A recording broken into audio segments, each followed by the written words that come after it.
Quando a mente e o corpo estão alinhados, a gente tem a possibilidade da manifestação espiritual. E aí a mágica acontece. Você transforma 3 em 1. Corpo, mente e espírito fundidos para se tornar um ser completo. E isso era o que mais me motivava. E aí eu percebia que quando eu explorava o meu corpo fisicamente, eu criava uma oportunidade de me desenvolver mentalmente e espiritualmente. Então o corpo era simplesmente um veículo para essa transformação. E isso foi mágico. Por isso que eu nunca me machuquei, mesmo me jogando em absurdos de várias maneiras diferentes, eu nunca me machuquei. Eu sempre tive blindado para isso, porque era como se... Eu sempre digo, né, que a parte espiritual funciona quase como se fosse realmente um anjo da guarda, assim. É isso aí, pessoal. Estamos começando mais um episódio. Jogando pra plateia, Jimmy, como é que estamos? E aí, tudo bem? Tudo certo? Hoje eu tô apressado aqui. Pois é, a gente iniciou a nossa manobra de narrativa. Eu tô com pressa, eu tenho que correr 20 km ainda hoje. Pois é, né? Eu também. A gente tá trazendo os convidados aí que estão subindo muito a régua da nossa vida, Ferrari. Daqui a pouco a gente não vai passar na porta de tão musculoso, tão fitness, tão bem cuidados, certo? É verdade, cuidar da alimentação, né? É isso aí. Treino, exercício físico. É isso aí. Aquela exposição correta ao sol, né? Já perdi 5 quilos nesse último mês com low carb. É? Depois eu vou dar meus depoimentos. Mas o que faz você chegar e se motivar a fazer uma mudança de vida? Querer ter uma vida melhor, né? Não querer ser mais o gordinho. Mas eu acho que tu sempre quisesse isso, né? Sim, mas eu não tinha encontrado um caminho. Pois é, mas é o caminho, é a vontade?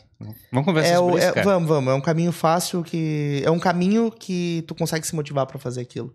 Vamos fazer isso. E quem é o nosso convidado especial? Hoje a gente tá recebendo aqui o Daniel de Oliveira. Ele é ultra triatleta e campeão pan-americano, ou recordista pan-americano do Double Deca, que é basicamente fazer 20 vezes o Ironman. Imagina assim, fazer uma vez o Ironman é já de louco, não? É uma insanidade. Não, já é de louco, é verdade. Imagina fazer 20 vezes, né? O que é isso, cara? Pois é, esse é o estilo de vida que eu escolhi, né? Eu gosto da frase do Walt Disney que ele diz: eu gosto do impossível porque lá a concorrência é menor, né? Então eu fui para essa vertente mesmo. Pois é, né? Tu encontrar outro para bater de frente contigo, o cara vai ter que se esforçar. Tem que atravessar o oceano. Atravessar o oceano para encontrar o adversário. Legal. Literalmente? Literalmente. Bom te receber aqui, conhecer um pouquinho da tua história. Conta um pouquinho pra gente, assim, como é que nasceu o Daniel, o atleta. Esse cara sempre foi assim, tu sempre foi esportista? Foi uma construção, na verdade, né? É que quando eu era moleque, assistindo a Sessão da Tarde, tinha um filme que era Duas Babás Nada Perfeita, que eram 2 fisiculturistas gêmeos, né? Que foram babás de 2 menininhos riquinhos, assim, gêmeos também. E aí eles eram bem idiotas, assim, e tal, né? Só que eram gigantes, musculosos, assim. E aí sempre perguntava para eles, como vocês ficaram tão fortes? Nós éramos gordinhos, e quando você é gordinho, ou você aceita levar tapa na cabeça a vida inteira, ou você fica forte. Nós ficamos fortes. E eu era gordinho e pamonha, me chamavam de geleia, e era só sempre me destruindo, assim, e eu acostumei a andar de cabeça baixa e com vergonha e com medo de todo mundo. E quando eu vi aquilo, eu pensei, poxa, não, pode ser diferente. E aí eu quis mudar. E aí eu fui para o outro extremo da régua. Isso eu tinha 14 anos. E aí eu entrei na musculação. Primeira coisa, quis ficar forte, né? Eu andava com a palma da mão para trás, o ombro para frente, barriga para fora e os 4 dentes da boca para fora, assim, né? Tipo o Ronaldinho Gaúcho, assim. Eu era a imagem da desgraça, né? E aí eu comecei a treinar, e treinando muito, assim. Eu era o mais novo da academia, então eu me espelhava com os adultos, né? Me comparava com os adultos, então eu tinha que correr muito atrás, literalmente. E com 1 ano treinando, eu virei uma outra pessoa já. Aí eu virei o Homo erectus, que eu falo. Que eu joguei o ombro para trás, estufei o peito, botei os dentes para dentro da boca e comecei a olhar as pessoas no olho, ao invés de olhar de baixo para cima. É o discurso que o Jordan Peterson fala, né? De chegar e levantar o ombro, levantar o queixo para andar. Muda a tua postura, que a tua percepção do mundo muda. E a resposta do mundo para você muda também, entende? Então... O que foi com 14 anos que chegou e disse assim, cara, vou enfrentar aquele ambiente cheio de gente fazendo atividade física forte, eu teoricamente começando, né, do zero. Sim. Cara, porque eu fico imaginando, deve ser um pânico, né? Você com 14 anos tentar chegar e entrar num ambiente desse. Era assustador. Só que assim, como todo tempo de escola, né? Eu sempre era o zero à esquerda, aquele que nunca era convidado para jogar nada, que ninguém queria, né? Se o professor colocasse, não, ele vai estar no teu time, todo mundo, não.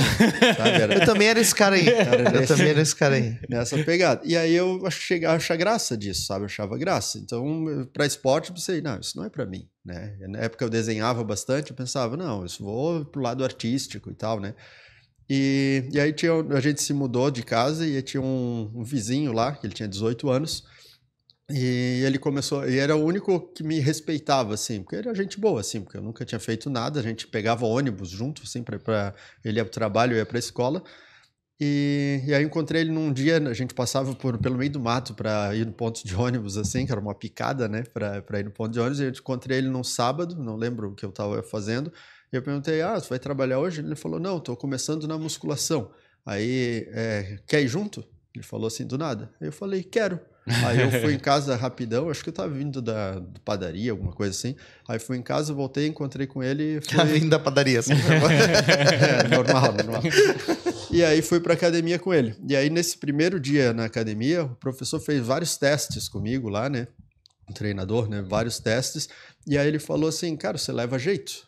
E aí, primeira vez na vida que alguém falou que eu levava jeito para algo físico, né? Eu pensei, poxa, gostei, né? O cara te incentivou, te valorizou. Me valorizou, ele notou que ele se preocupou em saber quem eu era e o que eu era capaz de fazer.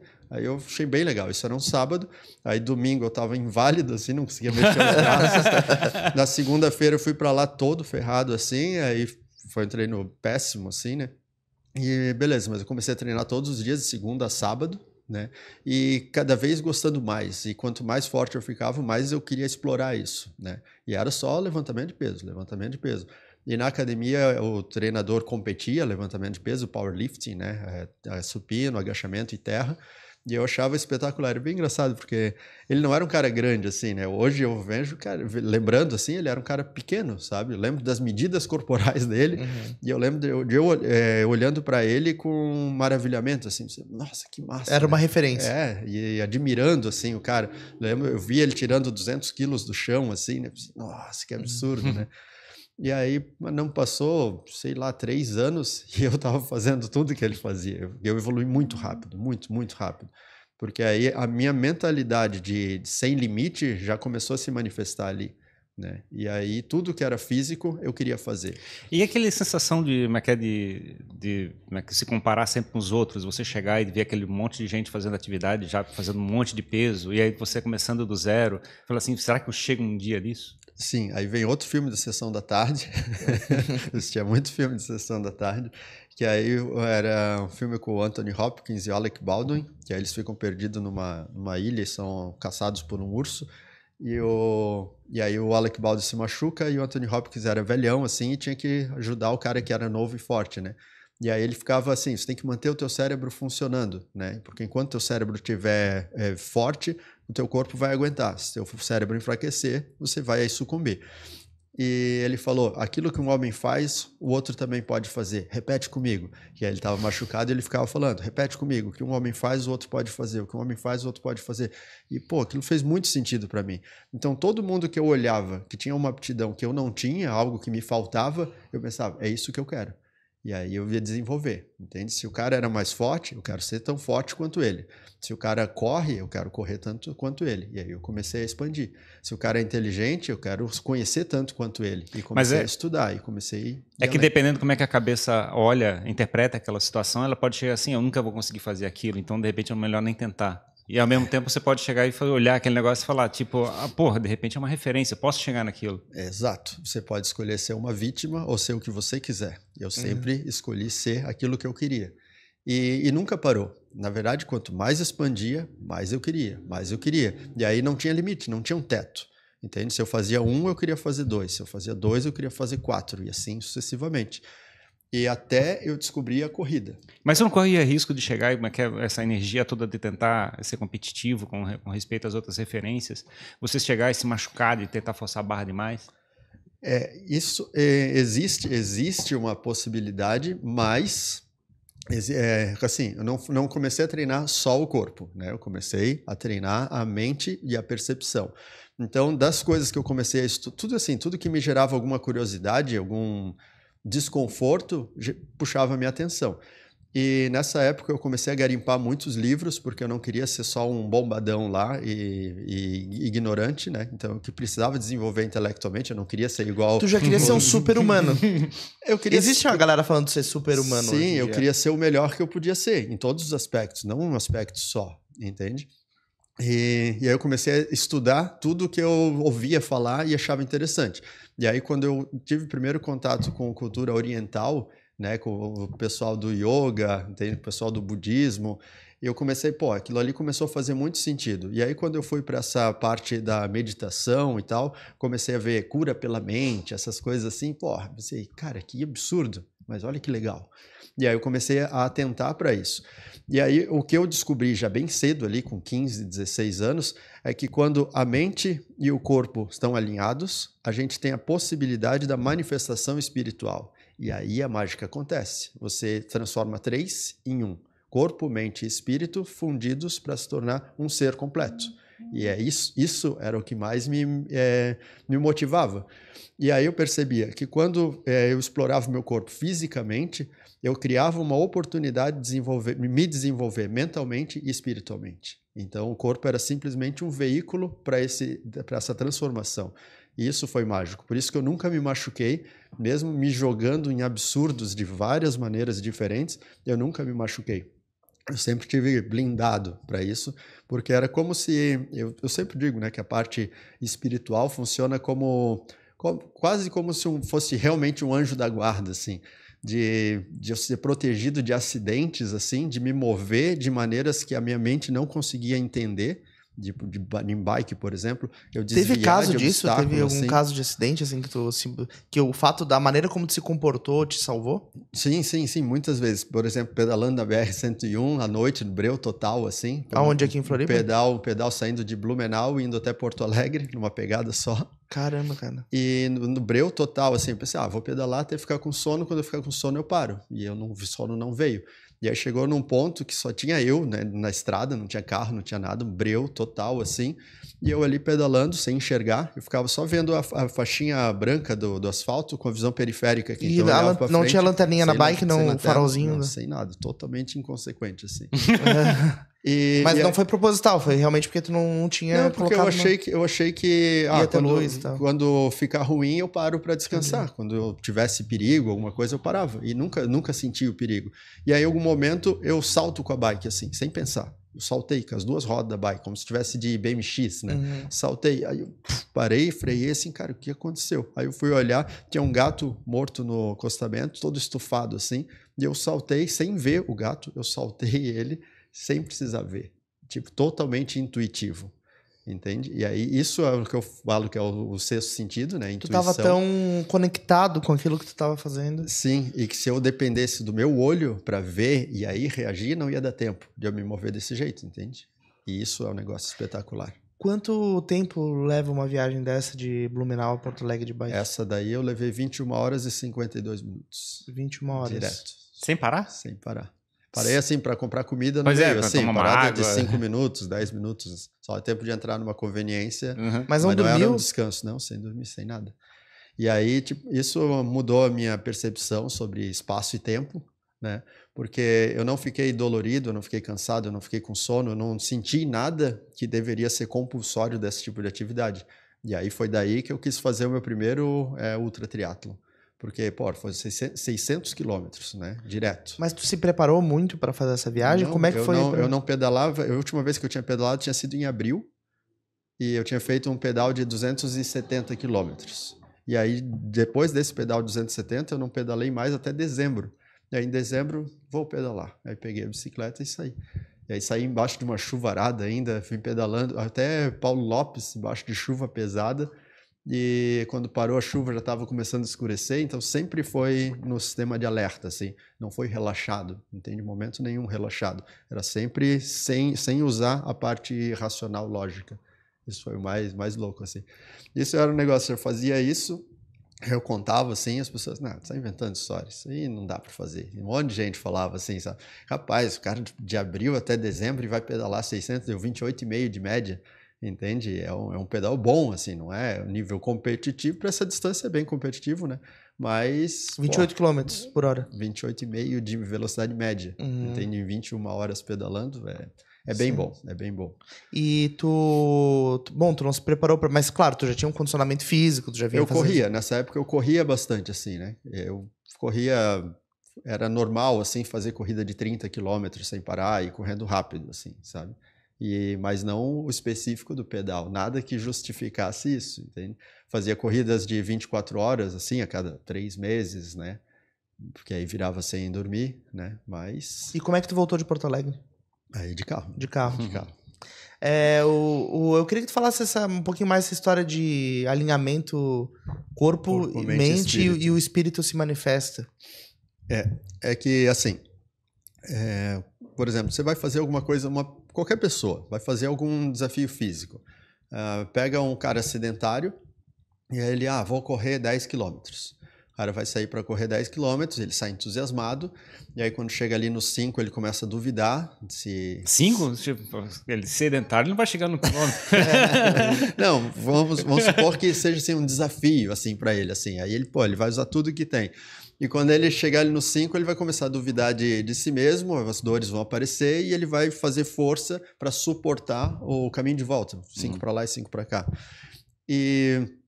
E aí, assim, aí ele começa a sentir a parte física e começa a pensar, né, na capacidade, duvidar de, por que eu vou fazer isso e tal. Começa a vir muito uma parte mental. E aí ele tem que ficar gerenciando esses pensamentos que dizem que ele não vai conseguir, por exemplo. E muitas pessoas desistem, quando começa essa briga mental, o cara desiste.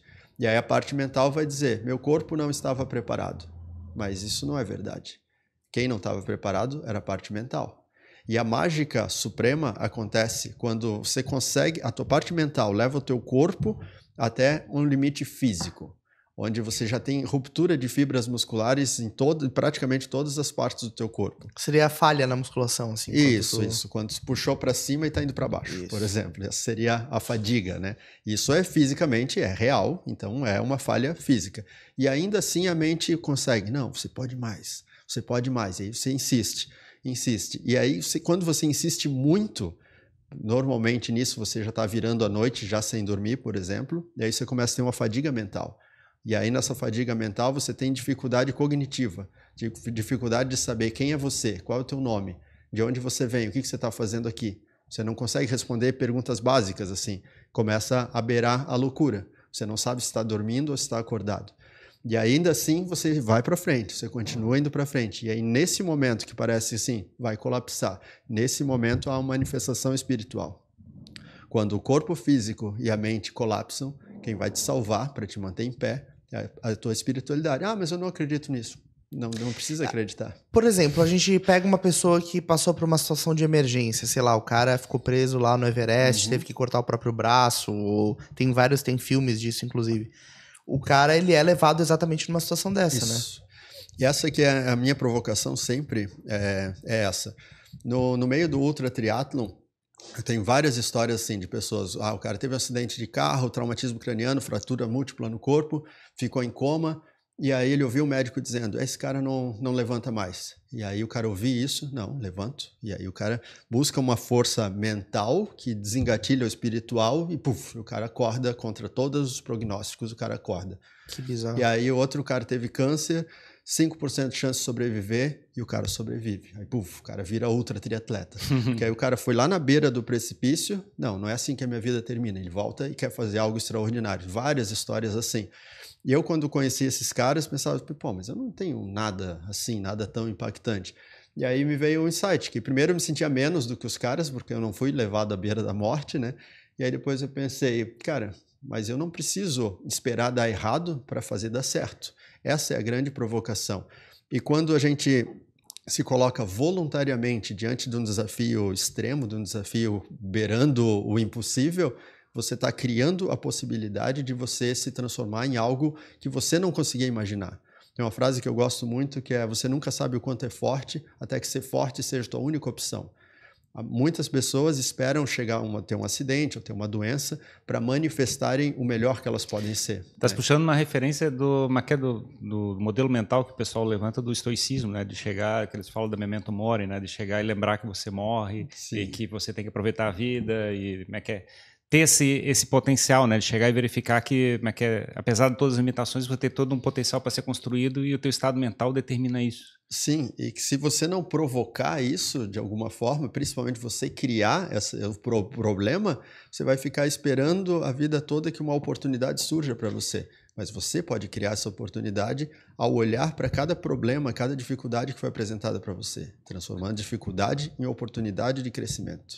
Cara, eu tô me identificando muito com o que tu tá falando, porque o que tu falou até agora, né, de querer ser melhor em todas as áreas da vida é uma coisa que eu me cobro muito pra fazer, né, na área tanto mental quanto e agora física, né, que é importante, que era, na verdade, a coisa que eu tava mais deixando pra trás era o meu corpo, e agora eu tô dando atenção a ele.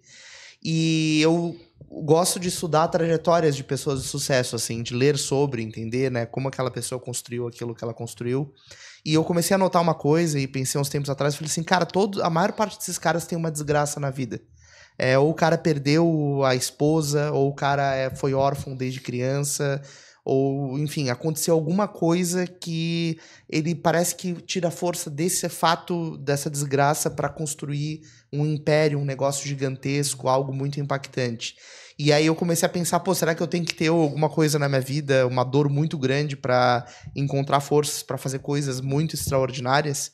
E é o parecido com a tua história, porque tu não tem necessariamente algo nesse sentido na tua vida. Não. Mas o que tu encontrou para poder fazer algo extraordinário?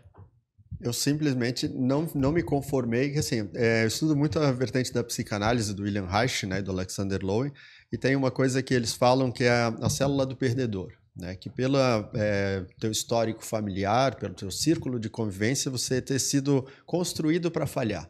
Né? Tipo, na minha família, a gente nunca foi ensinado a ter uma profissão, né? Fazer uma faculdade, ter uma profissão. A gente foi ensinado que tinha que ter um emprego. Entende? Emprego de qualquer coisa, só para ter um emprego para pagar boleto, para sobreviver, para existir. E isso me assustava absurdamente, assim. Eu via ali meu pai e minha mãe, eu via meu irmão, que era mais velho, caminhando para esse mesmo lado, seguindo, né, o status quo ali. O trilho, né? Quase um trilho. E eu, poxa, então vai chegar a minha vez, eu vou... Todo mundo honrando aquele comportamento familiar. Exato. E aí, cara, eu não aceito, eu não quero, eu posso fazer diferente.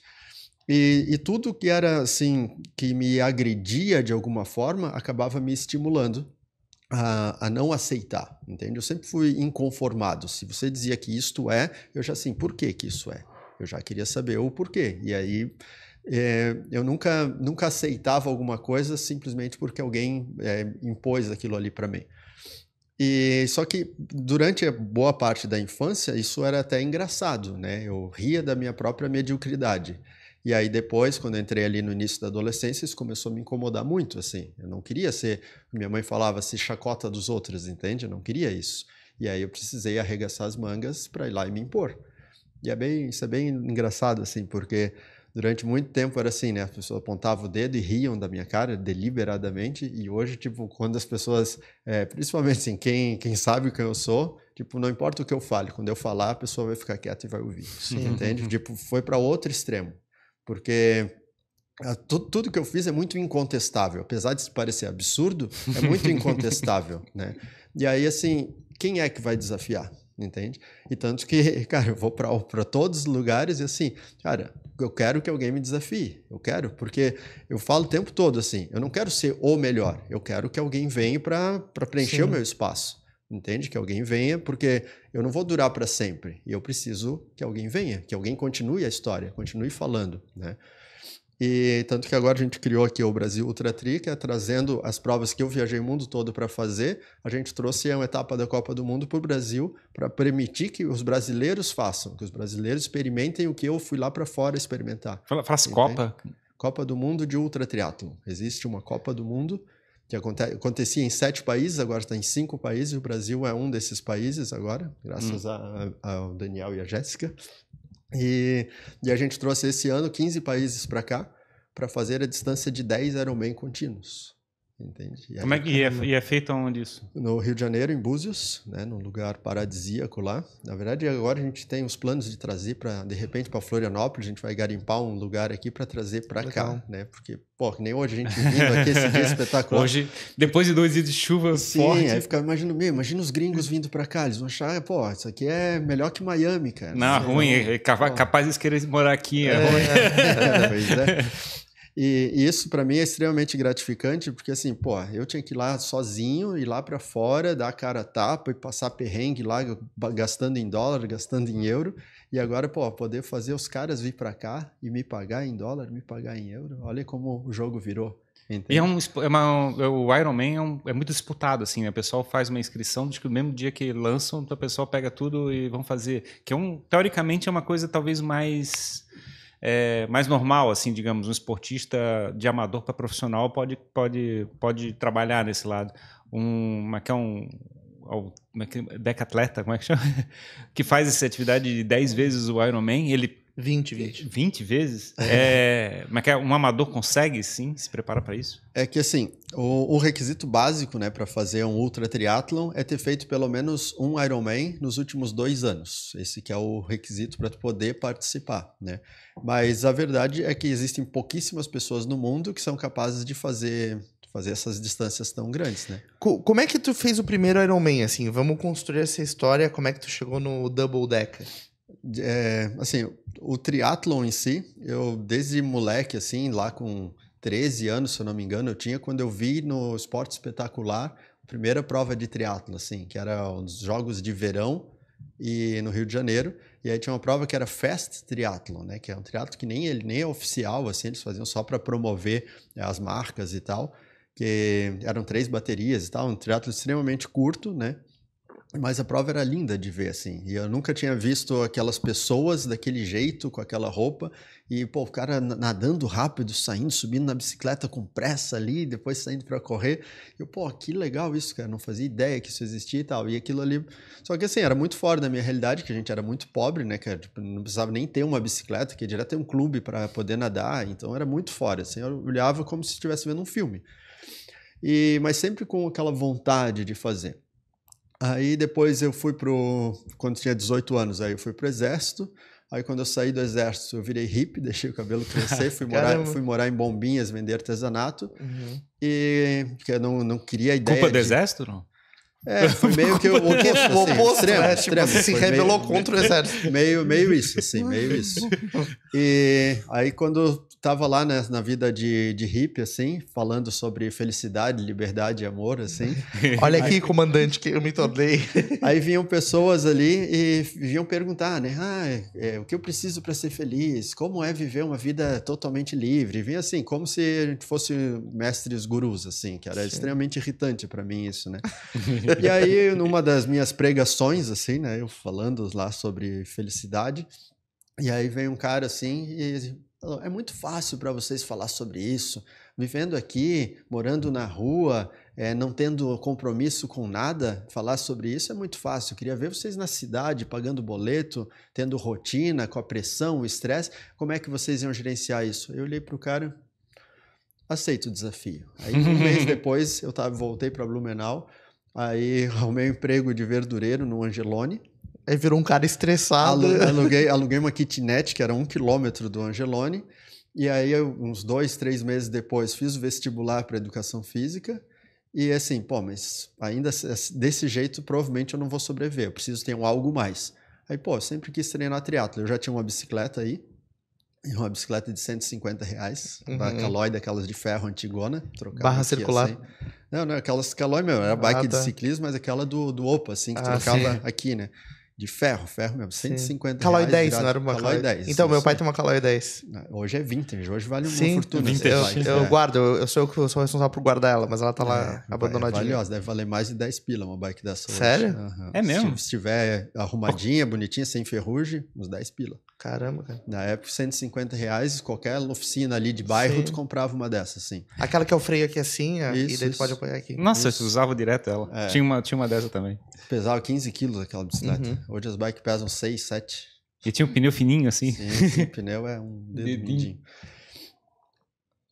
Me perdi agora. Não, mas é que tu Aí tava tava falando que tu já tinha uma bike aí de 150 Verdureiro. pilas. Aí eu assim, pô, vou treinar triatlo agora, né? Que agora, pô, ia ganhar o meu dinheirinho ali, vou treinar um triatlo. Aí tinha um clube que ficava 4 quilômetros de onde eu morava. Deixa eu só fazer uma adenda aqui. Mas que tu fizesse musculação. Musculação não é uma atividade, teoricamente, de resistência, né? Tipo, é muito mais de força, né? Era força. E eu treinava força pura mesmo, não era Pois nem é. hipertrofia, era força pura. Pois é, aí você não, teoricamente, não está preparado para ficar Pra ser 10 horas resistente, correndo, fazer sim. atividade, coisa assim. E Como é que foi essa transição? Sim, e ali nessa época não tava, era só curtinho mesmo, só curtinho. Eu até fazia, né, com 15 anos, eu fiz uma primeira caminhada de 100 quilômetros, que era saindo de Blumenau indo até Bombinhas, que aí tinha um amigo que os avós dele tinham casa lá, por isso que era Bombinhas. E aí a gente foi andando com 15 anos. Andando 100 quilômetros, 27 horas andando. Mas aí, né, era De só onde até onde? de Blumenau até Bombinhas. 27 horas. 27 horas andando, com 15 anos, imagina. E sem dinheiro pra nada, assim, né? Sem dinheiro pra nada. Só na cara e na coragem, na força que só a inocência traz, né? Enfim, isso tá no livro, essa história. E aí, quando eu quis fazer o triatlo, eu pensei, pô, porque aí eu não vou viver só para trabalhar, né? Aí eu vou usar o triatlo como algo que vai me promover vida, aumentar minha vitalidade, né? E aí, em Balneário, tinha muitas provas de short triathlon, 750 metros de natação, 20 quilômetros de bike e 5 de corrida, uma prova de 1 hora e pouquinho, né? E eu pensei, pô, é isso que eu vou fazer. E aí eu não tinha carro, né? Pegava de bike de Blumenau até Cabeçudas, onde eram as provas, aos 70 quilômetros. Aí eu me programava para chegar lá meia hora antes da largada. Tu já treinava. Aí ficava esperando a largada, largava a prova e ainda ficava chateado se não ganhava, não pegava pódio, assim, cara, no nível, cara. Só que eu era extremamente forte, né? Era muito magro e muito forte. Aí, tipo, toda a bagagem que a musculação me deu, tava tudo comigo. Então, isso é um dos fatores também de não me machucar. A minha estrutura física sempre foi muito acima da média.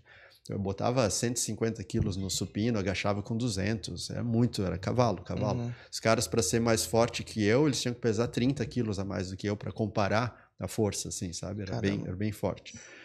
E essa base me acompanha até hoje, né? Uhum. Perdi muito tamanho de lá para cá, mas a estrutura base de força até hoje tá comigo, assim, né? Acima da média, né? Principalmente no triatleta. E aí fiquei nessa brincadeira de triatlon bastante tempo, a faculdade toda, praticamente. Mas essa transição, falasse como é que é pegar essa bicicleta andando 70 km, sei lá, essa transição de atividade de explosão, vamos dizer assim, para uma atividade de resistência, foi trivial? É uma coisa que você preparou para isso ou simplesmente aconteceu? Não, foi vontade de fazer e foi feito, né? Uhum. Mas sim, 1 hora de atividade, para mim nunca foi endurance, né? Era sempre velocidade, porque era nado muito rápido, era um pedal muito forte e era uma corrida muito rápida, né? Era um limiar aeróbico muito alto, assim, né? Hoje, para fazer essas distâncias, o limiar é bem mais baixo para poder aguentar tanto tempo assim. Porque eu fico imaginando a dificuldade para o corpo aprender a lidar, o metabolismo lidar com o processo de manter a respiração, manter a quantidade de energia, porque se você chegar e faz, digamos, uma atividade mais anaeróbica, ela fica... esgota rapidamente, né? Você se mata com o processo. Sim, aí vem outra pegada lá, aprendida no Oriente lá, que é a programação mental. Então, antes de executar qualquer coisa na prática ou fisicamente, ela precisa ser executada dentro da mente.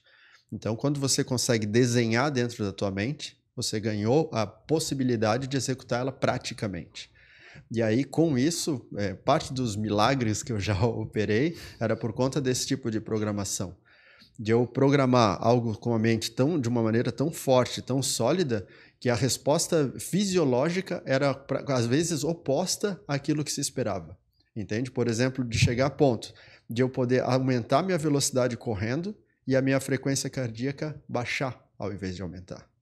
E aí tem técnicas de respiração que a gente faz, que é a que os yogis usam, sabe? O yogi fazendo os asanas, assim, que ele fica de cabeça para baixo, a ponta dos dedos, e sempre com um rosto sereno. Ele não tá lá, ele está fazendo uma postura que é absurdamente pesada, né, de forte, mas ele não está ali se tremendo todo, demonstrando aquela força como um halterofilista faria. Ele está lá numa posição extremamente pesada e ele está aqui, sereno. Porque ele está num nível de consciência diferente desse estado que a gente está nesse momento.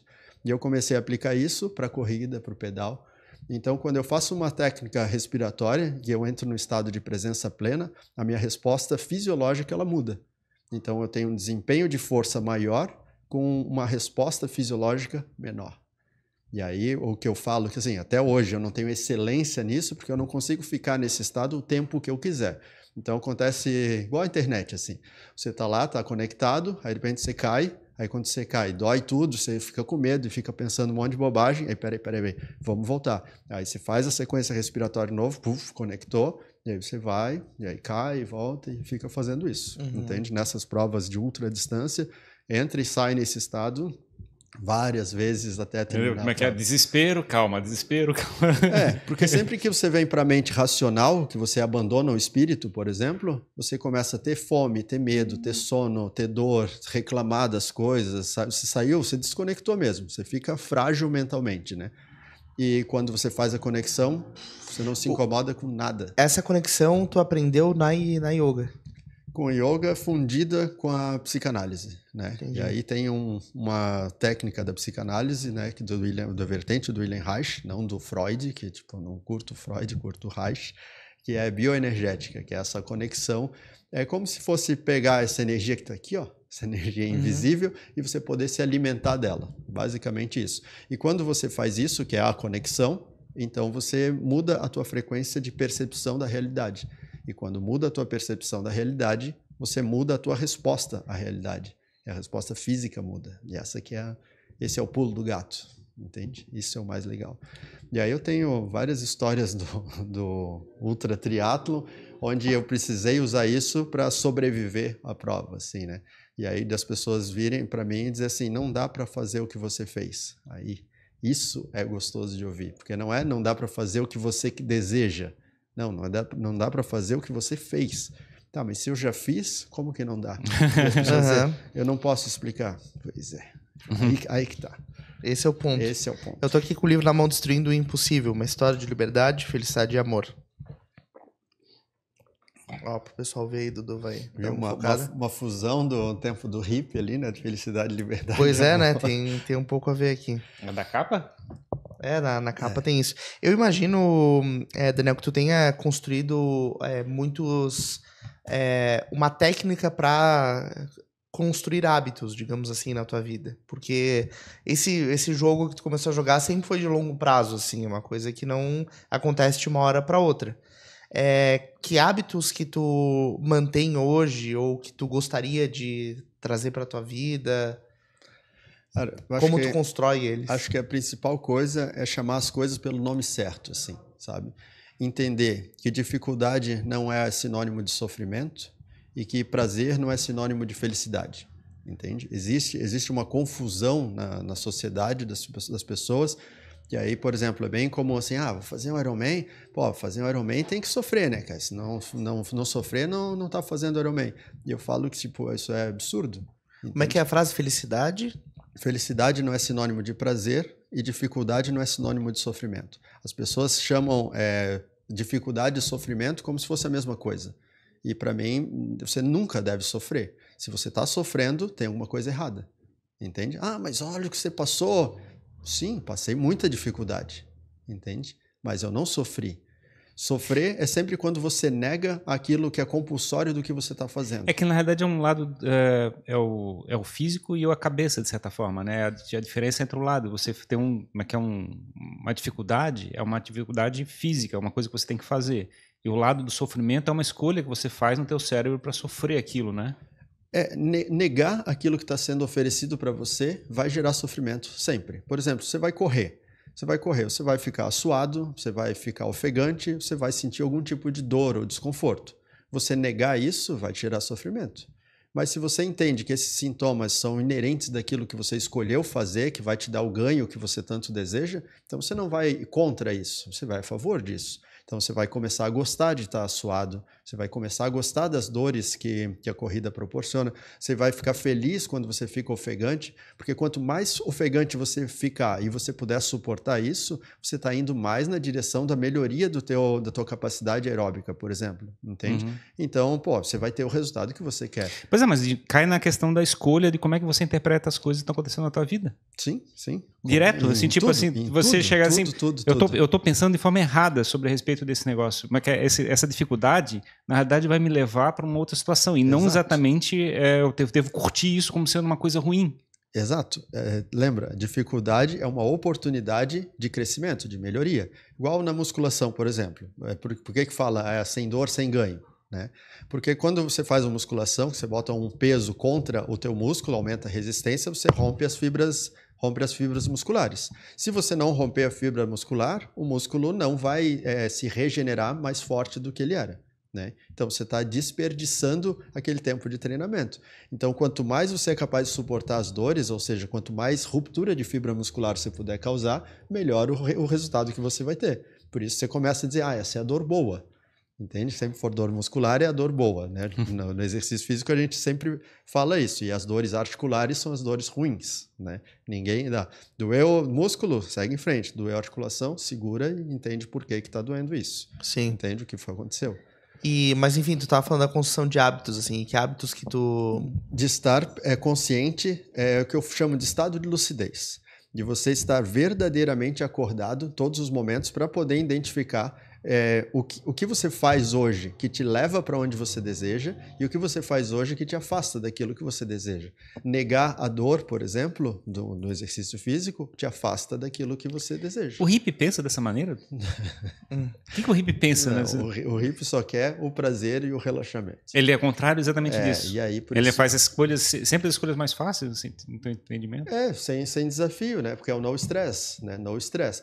E, assim, eu sou a favor do no stress, né? Porque o no stress é uma percepção, né? Tipo, eu tô no meio da tempestade. E aí, você tá aí porque você escolheu? Sim. Então, não nega isso. Aproveita a tempestade, entende? Mas se foi imposto, então é melhor você sair. Você consegue sair? Não consigo. Então, é melhor você aceitar a situação. Consegue sair? Então, sai. Entende? É sempre muito simples. Se você estiver acordado, você consegue tomar as decisões mais assertivas. Mas se você estiver entorpecido, alienado, você não consegue nem perceber que você está sendo colocado em xeque. É engraçado porque, digamos, a gente tem uma mentalidade de que, digamos, um hippie está vivendo mais ligado à natureza, mais livre, teoricamente. E é engraçado porque a vida na natureza não é assim. Não, exatamente. A vida na natureza é extremamente cruel, né? É agressiva, violenta, né? Para a nossa mentalidade racional. Tanto que a gente vê um animal matando o outro, a gente, ai, tadinho. Não, é natural. Entende? Vai ser comida, lógico. O hippie, hoje, a minha visão de hippie, o hippie é um trapaceiro, entende? O hippie é um trapaceiro. Tipo, ele é contra o sistema, mas se alimenta do sistema. Eu falo, não, entende? E eu tive brigas com amigos, assim, dessa época por conta disso. Cara, você odeia o sistema, é totalmente anarquista, mas você vive se alimentando do sistema, então está sendo hipócrita. Porque se você é totalmente contra o sistema, vai viver nu no meio do mato, entende? Nu, sem usar nem utensílio produzido pela sociedade. Porque se você usar uma faca ali, por exemplo, essa faca foi construída por alguém. Alguém trabalhou para você ter essa faca. Então, está sendo hipócrita. Mas se você vai lá, tá pelado no meio do mato, consegue prover o teu sustento sem precisar de ajuda da sociedade, você está sendo genuíno. Nunca conheci ninguém desse jeito. Mas... Uma das coisas que a gente fala da questão do hábito é você chegar e ter que passar 21 dias, uma coisa que o pessoal até fala em livros, falando a respeito de chegar e dizer assim, tem que conseguir segurar a tua cabeça por 21 dias até teu corpo aceitar isso, né? Isso foi feito para vender livro. Vendeu muito livro falando isso, né? E essas coisas do hábito e tentando simplificar uma mudança de hábito, cara, é extremamente complexo, cara. Para fazer essas coisas que eu falo, às vezes eu falando parece que é muito simples de fazer. Não é simples. E nada é assim, faz 1 hora por dia, 3 vezes por semana e vai acontecer. Não, são 24 horas por dia. Essa percepção do que você faz que te aproxima e o que te afasta do que você deseja é 24 horas por dia, entende? Até você dormindo, você está fazendo isso. Qual é o teu estado durante o sono? Quanto você consegue estar realmente descansando enquanto dorme? Entende? Quantas pessoas dormem 8 horas e acordam cansadas? entende? Passam o final de semana sem fazer nada e vão segunda-feira cansada para o trabalho. Tá, então o que gera o cansaço? O teu nível mental. Tua cabeça não para. Você não produz, não consegue externar, mas o teu cérebro não para de se movimentar. Mas eu fico Como é que faz para parar? Respira. Solta o ar. Você muda a frequência dos pensamentos através de uma sequência respiratória. A gente, por exemplo, aqui, eu estou falando aqui sem parar e estou respirando. A gente não pensa que está respirando. Daí vocês estão respirando nesse momento, não consigo nem ver que vocês estão respirando. A gente está fazendo simplesmente uma troca gasosa, rasa, superficial, que serve simplesmente para a gente continuar vivo, sobrevivendo. Essa respiração não serve para o nosso desenvolvimento espiritual. Não serve para a mudança do funcionamento cerebral. Mas quando você faz uma respiração consciente, que é simplesmente fazer isso aqui, primeiro eu tenho que calar a boca para fazer isso, né? Primeira coisa, calei a boca. Então já os pensamentos, já deu um tilt aqui. E aí, solta o ar. A mágica está na expiração. Quando você esvazia, você está permitindo um aumento de fluxo energético. Por que as pessoas adoecem tão fácil e têm tanto medo da doença? Porque elas não têm um fluxo energético ativo nelas. Elas estão simplesmente sobrevivendo. E quando você faz uma respiração profunda, aumenta a quantidade de energia fluindo dentro de você, quer você acredite nisso ou não, está acontecendo. E quanto mais energia flui através de você, mais forte você fica. Porque nesse momento você está dando substrato para o teu corpo se reorganizar, para poder curar qualquer coisa que possa estar estragada e fortalecer aquilo que já está bom. Entende? Eu queria voltar ao assunto ali, porque, digamos assim, o fortalecimento mental, você chegar e ter a certeza que está no caminho certo, que apesar das dúvidas, você consegue tocar e fazer a transformação que está buscando na sua vida, é uma fortaleza mental, né? Tipo, é uma coisa que de repente você pode ser da tua natureza ter isso ser construído.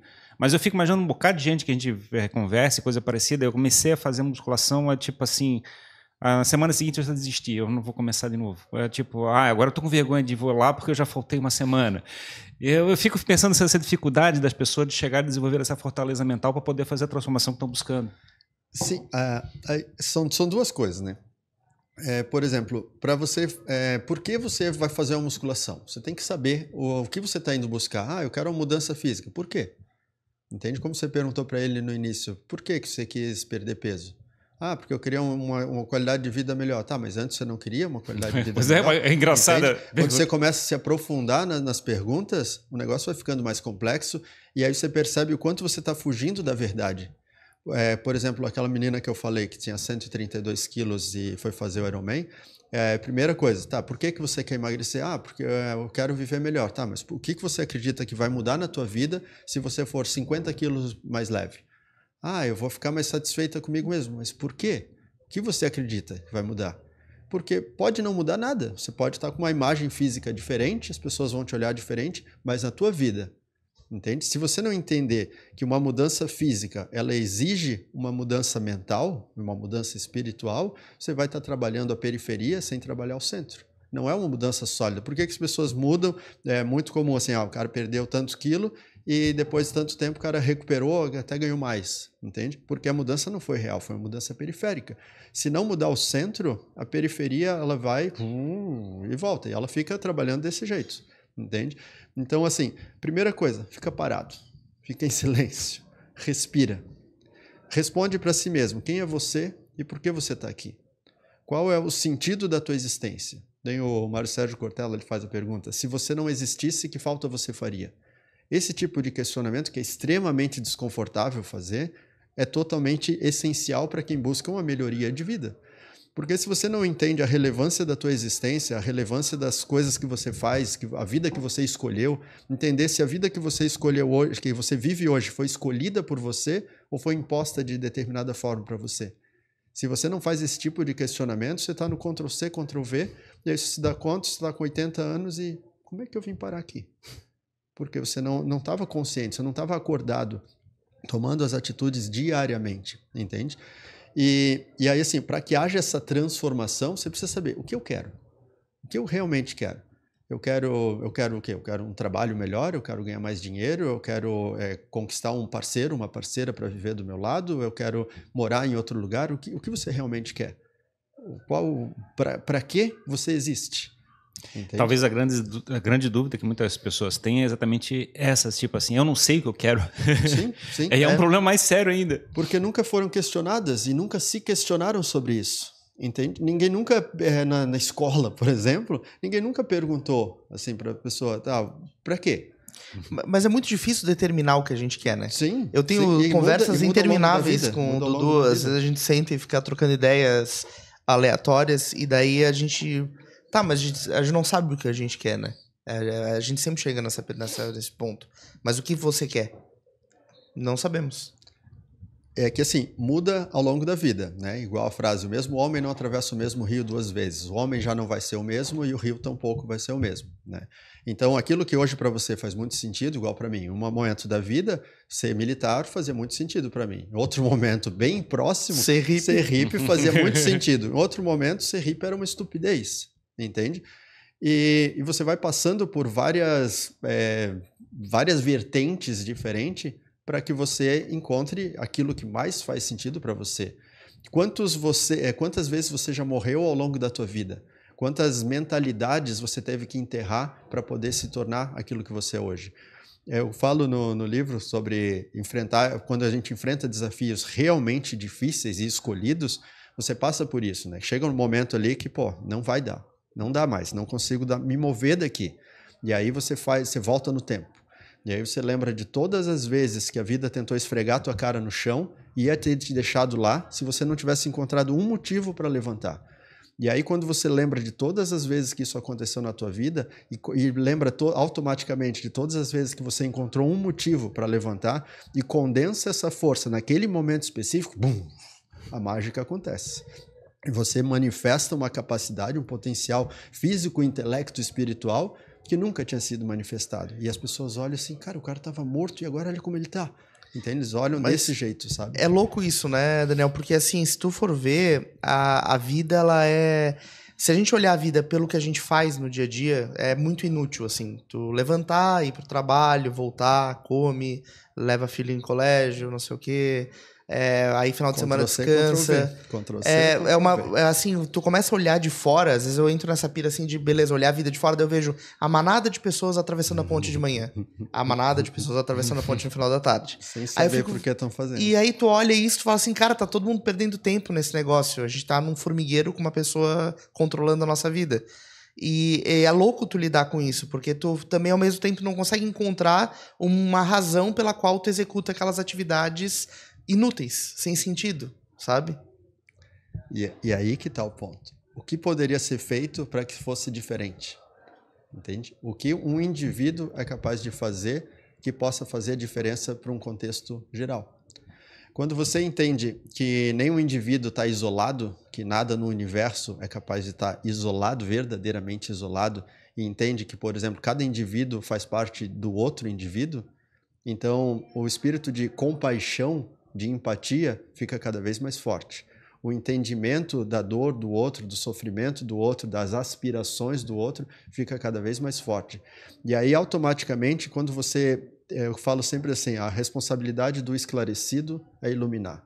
Tipo, de que serve um esclarecido de boca fechada, um esclarecido escondido, um mestre sentado numa pedra lá na montanha? Não serve para nada, porque ele está se omitindo da responsabilidade de iluminar. Se tornar um ser iluminado não serve para o mundo. O que serve para o mundo é se tornar um ser luminoso. Quando você permite que a tua energia cresça a tal ponto que ela não fica mais contida em você, ela começa a irradiar para os outros. Porque isso é um questionamento, falo no livro também. Quando eu comecei a fazer essas coisas, as pessoas, o Daniel faz isso para chamar atenção, ele só quer aparecer. E assim, não, é engraçado, as pessoas associam isso ao ego diretamente, né? Sim, e é justamente o contrário disso. Porque assim, reconhecendo todas as minhas limitações e todas as dificuldades que eu tive para poder sair da casca e mudar a minha realidade, de destruir o impossível da realidade que eu vivia, eu pensei, cara, se alguém tão limitado quanto eu pode hoje viajar o mundo todo, poder conversar em múltiplos idiomas e ser referência mundial, entende? Imagina que as pessoas que tinham mais recursos do que eu, mais condições, mais capacidade do que eu, são capazes de fazer. entende? Então, a minha vontade de escrever e de falar e de botar essa história para todo mundo é assim, cara, se eu fiz, qualquer um pode fazer. Eu acho engraçado esse lado, né? Quando você chega e fabrica uma fortaleza própria, o primeiro elemento que você começa a trabalhar assim, como é que agora eu posso ajudar as pessoas em volta? E a sensação que dá é tipo assim, como é que eu transbordo isso e tento fazer pequenas ações que possam levar as pessoas junto comigo para a minha visão de vida, de futuro. Isso. E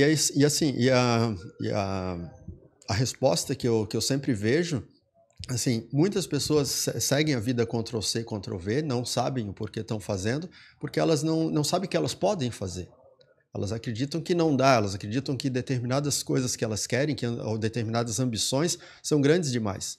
E aí elas se sentem algemadas. E aí quando elas veem um Zé Ninguém da Silva fazendo algo, elas assim, peraí. Mas eu acho que eu posso fazer. Não preciso fazer 20 Ironman.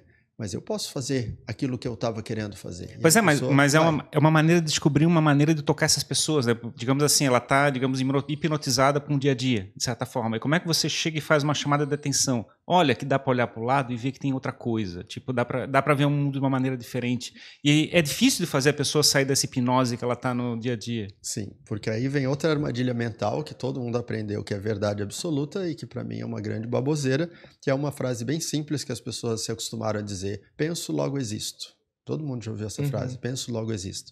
E é um grande absurdo e vai contra o desenvolvimento humano.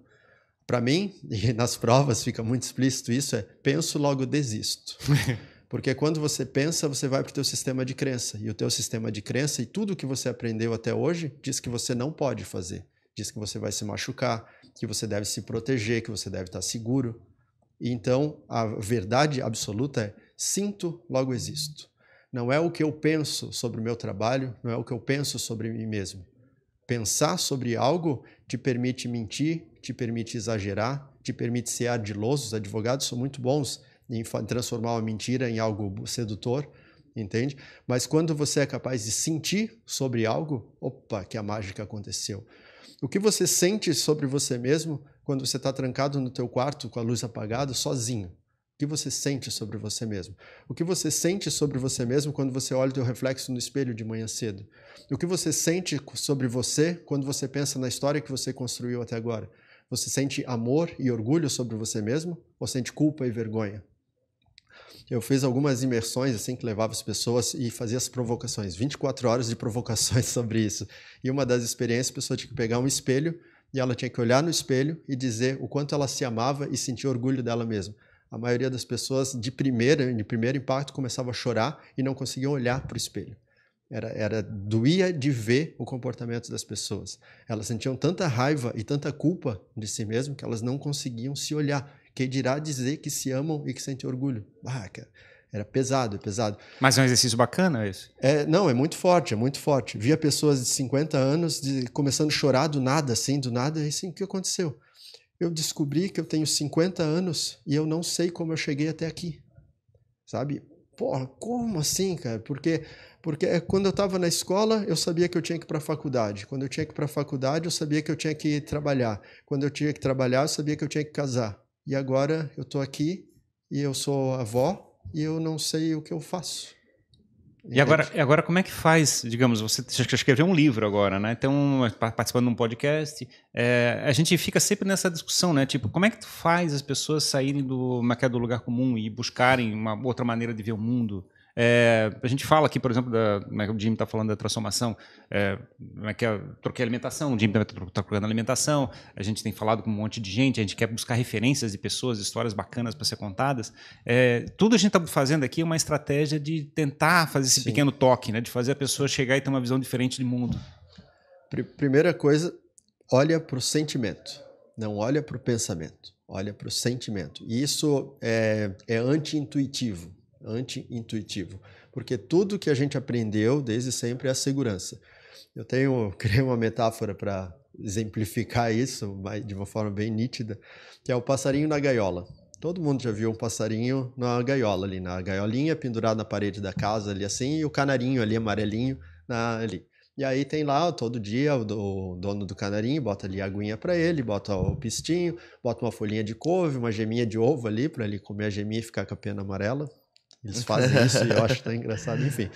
E aí, pô, o canarinho tem tudo do bom e do melhor. Se tiver muito frio, bota ele lá no sol. Se tiver muito quente, bota ele na sombra e tal. E cuida ali para que ele tenha a melhor qualidade de vida possível, assim. E num belo dia, esse canarinho, ele olha pelas grades da casa dele, do palácio dele, e ele vê um outro canarinho na árvore do outro lado da rua.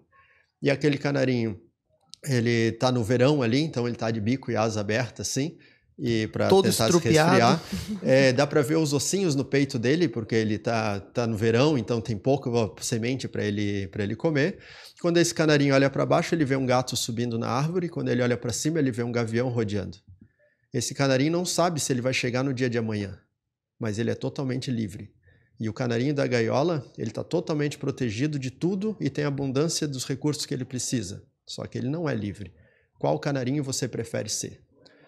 Quando eu faço esse questionamento, eu sou obviamente o canarinho da árvore e lutaria e travaria uma guerra para continuar sendo o canarinho da árvore. E muitas pessoas quase que instantaneamente dizem, não, claro, tem que ser o canarinho da árvore, tem que viver a liberdade. E aí você olha para o lado e pergunta, quantas pessoas você conhece que vivem igual o canarinho da árvore? Todas as pessoas, praticamente todas as pessoas que a gente conhece vivem dentro da gaiola, e ainda mais, se o dono abrir a portinha da gaiola, o canarinho vai lá, vai com a casinha e vai fechar a casinha, porque ele não quer sair. Porque se ele sair, vai ter o gavião, vai ter o gato, ele não sabe se vai ter comida, ele quer ficar. E vai defender com bicos e penas a grade que prende ele. É louco isso. Mas é que existe todo um ambiente, assim, essa semana eu postei um tweet no meu Instagram que fala sobre o modelo de sucesso que hoje a nossa sociedade tem, né? Que ali estava escrito assim, fazer um casamento de 100 mil reais, um financiamento de uma casa de 30 anos e trocar um carro zero todo ano, né? E aí, na verdade, você vai trabalhar para sempre em vez de ter liberdade financeira, por exemplo, né? Essa a referência. Só que eu fico pensando que algumas pessoas familiares, assim, se eu for essa pessoa, eu sendo essa pessoa, eu sou um sucesso. Uhum. Se eu não for essa pessoa, eu não vou ser um sucesso. Então, existe o que as pessoas em volta esperam de você. E normalmente são pessoas com as quais você tem uma relação mais íntima ou mais próxima. Então são pessoas que você se preocupa em não decepcionar, né? E entregar aquilo que elas esperam. Então é um dilema, porque basicamente tu tem que se rebelar com da tua origem, talvez se afastar dessas pessoas para conseguir construir uma nova história. Sim, porque o termômetro sempre vai ser a felicidade. Eu gosto sempre de dizer que a maior declaração de amor que a gente pode fazer, principalmente assim, pega pai e mãe, assim, né? É você ser feliz e viver o melhor que você pode. Viver não só de ter abundância financeira, mas de estar verdadeiramente em paz, feliz e vivendo a vida que você escolheu. Que, por exemplo, uma mãe com um filho. Se o filho tiver 10 mil quilômetros de distância, e a mãe sabe que o filho está bem, está feliz, está vivendo a vida que ele escolheu, ela dorme tranquila. Ela pode estar morrendo de saudade, mas ela dorme em paz. E ela pode estar na mesma casa que o filho, e ela sabe que o filho está angustiado, está vivendo sofrimento por N motivos, ela perde o sono por ele. Entende? Essa entrega de amorosidade é que deve ser o termômetro para dizer se a vida vale a pena ou não vale. Entende? Você está vivendo a vida que faz com que a mãe durma tranquila ou que a mãe perca o sono. Pois entende? Mas fazer a mãe dormir tranquila não é viver o que ela espera? Sim, mas aí que tá, o termômetro. Você está feliz? Porque assim, beleza, você tem abundância financeira, tá seguro, tá? O canarinho ali da gaiola. Mas e a mãe tá dormindo tranquila. E ela olha ela olha para você e vê você com um nó na garganta. Ela olha você olhando um filme do cara que tá indo para a Grécia e pensando, putz, podia ser a minha vida, entende? E você tá ali batendo cartão e tal. E assim a mãe vai olhar pro filho, você não queria ir tanto ir para lá? Mas eu tenho minhas atribuições. Mas o teu sonho não é ir para lá? Sim, mas eu tenho isso. Então vai para lá. A mãe vai ficar com saudade, mas a mãe segura as pontas aqui. É isso, entende? Esse que é o ponto. E outra sacada que a minha mãe tem muito assim, porque várias vezes das coisas que eu fiz, deixei minha mãe em pânico assim, né, com as coisas que eu fiz. E aí tem uma educação que eu fiz para todas as pessoas que me amam, assim, que é assim, Quando eu vou para uma prova, né, que nem agora em agosto eu vou para o Double Decker de novo, eu vou para o tudo ou nada, entende? E o tudo ou nada é tudo ou nada mesmo. A minha programação mental é, essa prova pode ser a última prova da vida. Eu posso não voltar dela. E esse nível de entrega me dá uma capacidade brutal de desempenho acima da média, entende? Quando você vai totalmente dedicado para isso. E assim, tá, mas e aí você vai deixar as pessoas aqui e tal? Você arriscaria isso? Todas as pessoas que me amam de forma genuína iam, óbvio, sentir minha falta se eu morresse, mas iam ficar felizes sabendo que eu morri fazendo aquilo que eu mais amava e que eu escolhi isso, entende? E o grande sofrimento seria... Então é literalmente, se eu morrer foi porque eu quis e eu estava fazendo do jeito que eu queria. Isso. E aí você justificou a tua existência, entende? Eu tenho a ambição de viver mais de 100 anos, mas se eu morrer hoje fazendo aquilo que eu escolhi, eu morro em paz, entende? E todo mundo que me ama entende a lógica disso, né? Tem um fato real que aconteceu, 2 brasileiros que foram para Pipeline para pegar as ondas gigantes lá, muitos anos atrás, e aí eles pegaram lá uma ressaca e tal, e aí eles não podiam, a praia estava interditada, eles não podiam. E aí foi passando os dias e já estava na hora deles voltar, amanhã a gente tem que voltar. E, pô, mas a gente veio até aqui, gastou um monte e tal, e não vai pegar uma onda. Aí assim, não dá para surfar, olha, do jeito que está o mar, não tem como. E aí um deles falou, eu vou surfar. Assim, cara, se tu for, tu não vai voltar. E ele falou, eu sei. E aí ele foi, e ele não voltou. E aí quando foram entrevistar o amigo, né, perguntando como você se sente sabendo que teu amigo morreu assim e tal, no esporte que vocês amavam tanto, né? Aí eu tô muito feliz por ele. Assim, mas como assim? A gente sempre esteve em busca do prazer máximo, e ninguém encontra o prazer máximo se não estiver disposto ao risco máximo. E ele pagou, e eu tô feliz que ele tenha tido coragem para fazer isso. Puf. E para mim foi totalmente compreensível e eu consigo pactuar do comportamento dele. Entende? É uma atividade, é uma ação heróica, de certa forma, que a gente usa. Porque o herói é aquele cara que faz alguma coisa que é tão perigoso e tão arriscado, que faz uma aposta da vida para poder fazer uma coisa. É uma história heróica, né? Eu vejo dessa forma. Muitas pessoas veem como estupidez. A gente vai no cinema para ver história heróica. A gente vai, que a gente se inspira teoricamente nessas histórias. A gente no cinema, né, nos livros e tal, a gente vê as histórias, o cara estava lá na vida rotineira e de repente ele se envolveu numa grande aventura. E aí a vida dele foi ameaçada e correu grandes perigos e tal, e a gente vibra e se emociona junto com o herói e tal. E quando isso acontece na nossa vida, que acontece uma coisa que te desvia um pouquinho do caminho, a gente entra em pânico. Meu Deus, e agora eu preciso voltar. E, poxa, cara, aproveita a oportunidade. Foi apresentada uma coisa para você que você deveria fazer, mas você não tinha coragem de agir. E aí, quando aquilo foi apresentado, você recuou. Não, cara, abraça isso. Essa semana eu estava com a Jéssica assistindo o Planeta dos Macacos, A Origem. E aí, pô, eu já tinha conhecia a história e tal, assim, mas não tinha dado a atenção devida. E aí, vocês sabem, conhecem essa história Faz o tempo que eu macaquinho saiu do laboratório, aí o cientista levou ele para casa, aí começou a criar ele como bichinho de estimação e tal, e ficou com ele ali, e ele sempre trancado dentro de casa, e às vezes ele levava ele para o parque para ele passear um pouquinho e tal.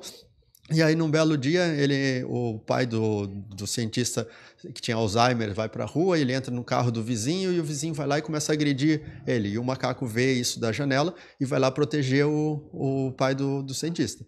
E aí, nessa de proteger, ele arranca o dedo do cara que estava batendo nele. E aí, com essa atitude estúpida, eles tiveram que mandar o macaco para a cadeia lá, para a cadeia dos macacos, um zoológico lá de reabilitação. E aí, primeiro, o macaco queria voltar para casa e, pô, não podia, né? Era lei, ele tinha que ficar lá e aí ele ia entrar na justiça para tentar conseguir a guarda do macaco de novo. E aí, nesse passar de tempo, o macaco socializou com outros macacos que ele nunca tinha convivido e começou a se identificar como macaco e ver quem ele era, e ver o quanto ele era forte, e conhecer as próprias limitações e começou a se desenvolver. E aí, com isso, ele começou a se sentir mais feliz lá com os macacos do que pensando em voltar. Ele pensou, pô, o cara me traiu. Ele estava lá e aí ele me jogou aqui, e aí quando o cara foi para pegar ele falou, não quero. E aí o macaco ficou lá. E aí ele foi lá e criou um plano de ação, e aí para fugir de lá, e aí não só eles fugir, mas soltar todos os macacos. Enfim, e aí com isso ele se torna não só o rei dos macacos, mas na história do planeta dos macacos se torna o rei do mundo, né? Ele se torna a maior autoridade global, né? Enfim, e aí o que acontece na vida comum das pessoas é assim, ele está lá trancado dentro de casa, tá vendo toda a segurança, igual o passarinho na gaiola ali, e vivendo naquela faz de conta ali, onde tudo é seguro, tudo é perfeitinho. E aí quando surge a obrigatoriedade de ser punido, de ser exilado, como ele foi lá para a cadeia, é o que a gente mais tem medo, né?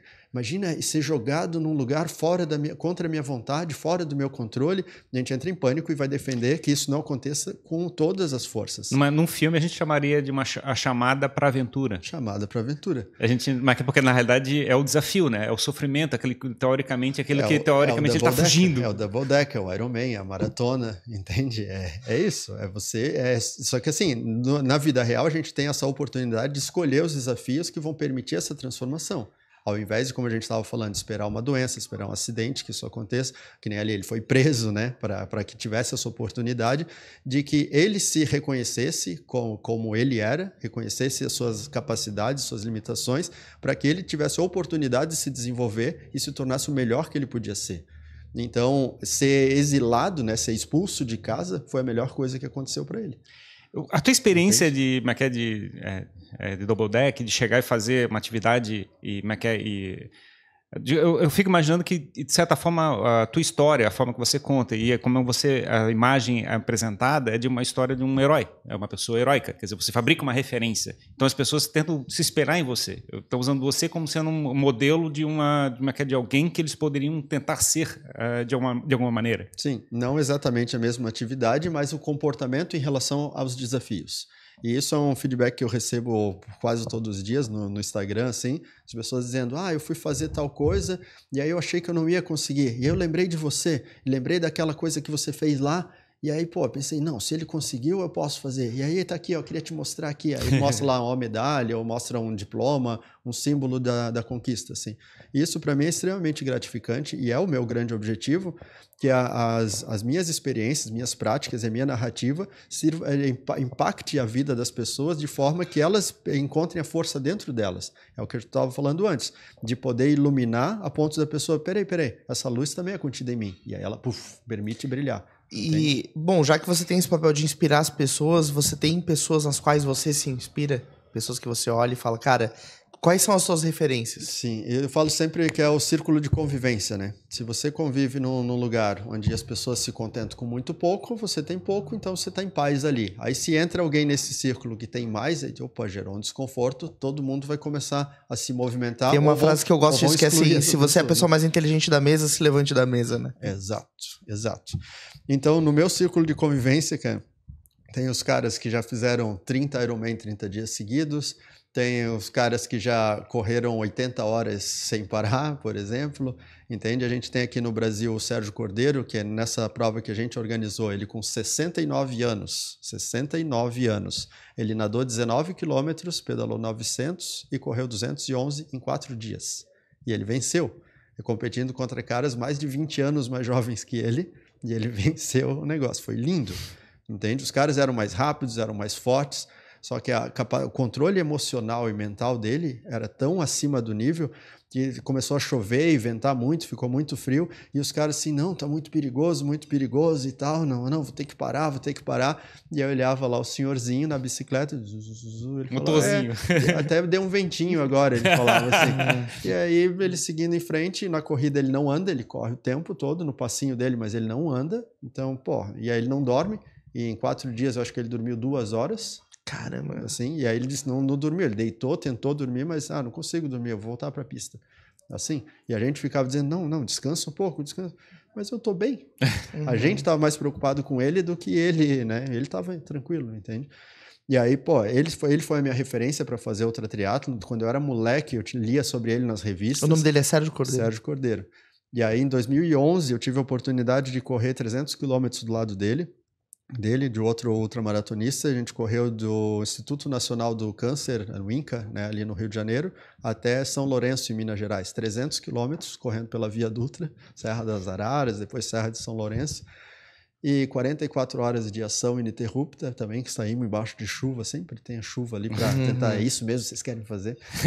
E aí durante esses 300 quilômetros, pô, para mim era uma honra conhecer o cara que eu tava lendo nas revistas, que eu pesquisava a respeito. Dá para trocar ideia, dele. conversar enquanto tá correndo, assim? Do jeito que a gente corre essas ultra distâncias, a gente precisa conversar, é uma forma de manter a sanidade também. Mas você consegue manter um ritmo e conversar sem ficar ofegante, sem perder a respiração? Não, corre normal. Eu falo que esse é o ritmo ultra, é o ritmo que a gente poderia fazer esse podcast aqui correndo, por exemplo. Legal. Entende? Dá para fazer isso. E aí ele contando das viagens mundo afora, contando das provas e tal, e eu ficando cada vez mais seduzido por aquilo ali, porque eu já achava o mundo da ultramaratona, que eu já fazia há 3 anos, né? Nessa época ali, fazia 3 anos que eu estava treinando ultra distância, eu já achava muito legal, mas quando ele falou da natação e do ciclismo, pô, aquilo fez muito mais sentido para mim. E eu falei para ele, cara, eu vou fazer todas as provas que você já fez. Aí ele falou, se você treinar e se dedicar tanto quanto eu, você vai conseguir. E foi bem legal, porque 3 anos depois, aí eu fui competir contra ele, e aí eu falei, lembra que você tinha falado? Aí ele falou, muitas pessoas já me disseram que iam fazer, mas nunca ninguém teve entusiasmo suficiente para tirar do papel, né? Aí, porra, e hoje ter ele competindo na prova que eu organizei, porra, é extraordinário. Sensacional, né? Sensacional, cara. Altas conquistas. E como é que é o Double Deck, assim, só para o pessoal entender? Porque o Ironman, tu já fez o Ironman, obviamente, aqui em Floripa sempre. Foi em 2013 que eu fiz meu primeiro Ironman. Mas aí, necessariamente, tu obrigatoriamente vence sempre o Ironman para poder fazer o Double Deck ou não tem nada a ver? Não. Uma coisa, outra coisa. Fazer o Ironman para fazer um Double Decker seria a mesma coisa que pegar o Usain Bolt e botar ele para competir na maratona com o Kipchoge, entende? Seria quase isso, assim. Então, o Usain Bolt era excelente nos 100 metros, mas se botasse ele para 42, ele não ia representar nada. Sim. E o Kipchoge no 42 é excelente, mas se botar ele nos 100 metros, ele não vai nem para uma final, né? Então, seria essa a proporção. Então, no Ironman eu não sou competitivo. Num duplo Iron, eu sou mais ou menos, sou meia boca. Aí quando vai para 5 para cima, aí eu sou o favorito. Entende? Quanto mais longa for a prova, mais eu tenho vantagem. Porque a tua estratégia é longa distância. É ultra, né? O Double Deck é a prova esportiva. Tu é o último a desistir, é nisso que tu é bom. Mais ou menos, mais ou menos isso, mais ou menos isso. Eu sou literalmente a tartaruga contra as lebres, assim, né? Os caras podem sair mais rápido e eles saem e abrem uma distância gigante de mim e eu vou no meu passo. E aí os caras vão cansando, vão devagar parando, sempre. E eu vou seguindo. Aí até que passa, vamos lá, parceiro, vamos lá. Eu vou passando e os caras não têm mais entusiasmo para me pegar, entende? Mais ou menos isso. Entendi. O Double Deck é a prova esportiva mais longa que existe entre qualquer modalidade esportiva. Não existe nada maior do que isso, né? E por isso eu fui para ele, porque o meu objetivo é ser o homem mais resistente do mundo. Hoje eu sou o homem mais resistente das Américas, né? Porque entre Brasil, aqui, todos os países da América do Sul, Estados Unidos, Canadá, não tem. Eu sou o melhor, tenho o melhor tempo. E tem 2 caras que são melhores que eu, que são 2 europeus, né? Russos, um deve ser. Não, um francês e um húngaro, né? E agora eu vou para lá, para a Suíça, para ser o primeiro, entende? Passar eles. Como é que explica pra gente como é que é o Double Deck, então? Quantas horas são? O tempo limite são de 30 dias, né? É o tempo limite. Você tem que conseguir fazer dentro de 30 dias. São 76 quilômetros de natação, de forma contínua, numa piscina de 50 metros. Depois você vai para um circuito... Quanto tempo leva isso? 76 quilômetros? O que eu fiz, eu levei 51 horas. Né?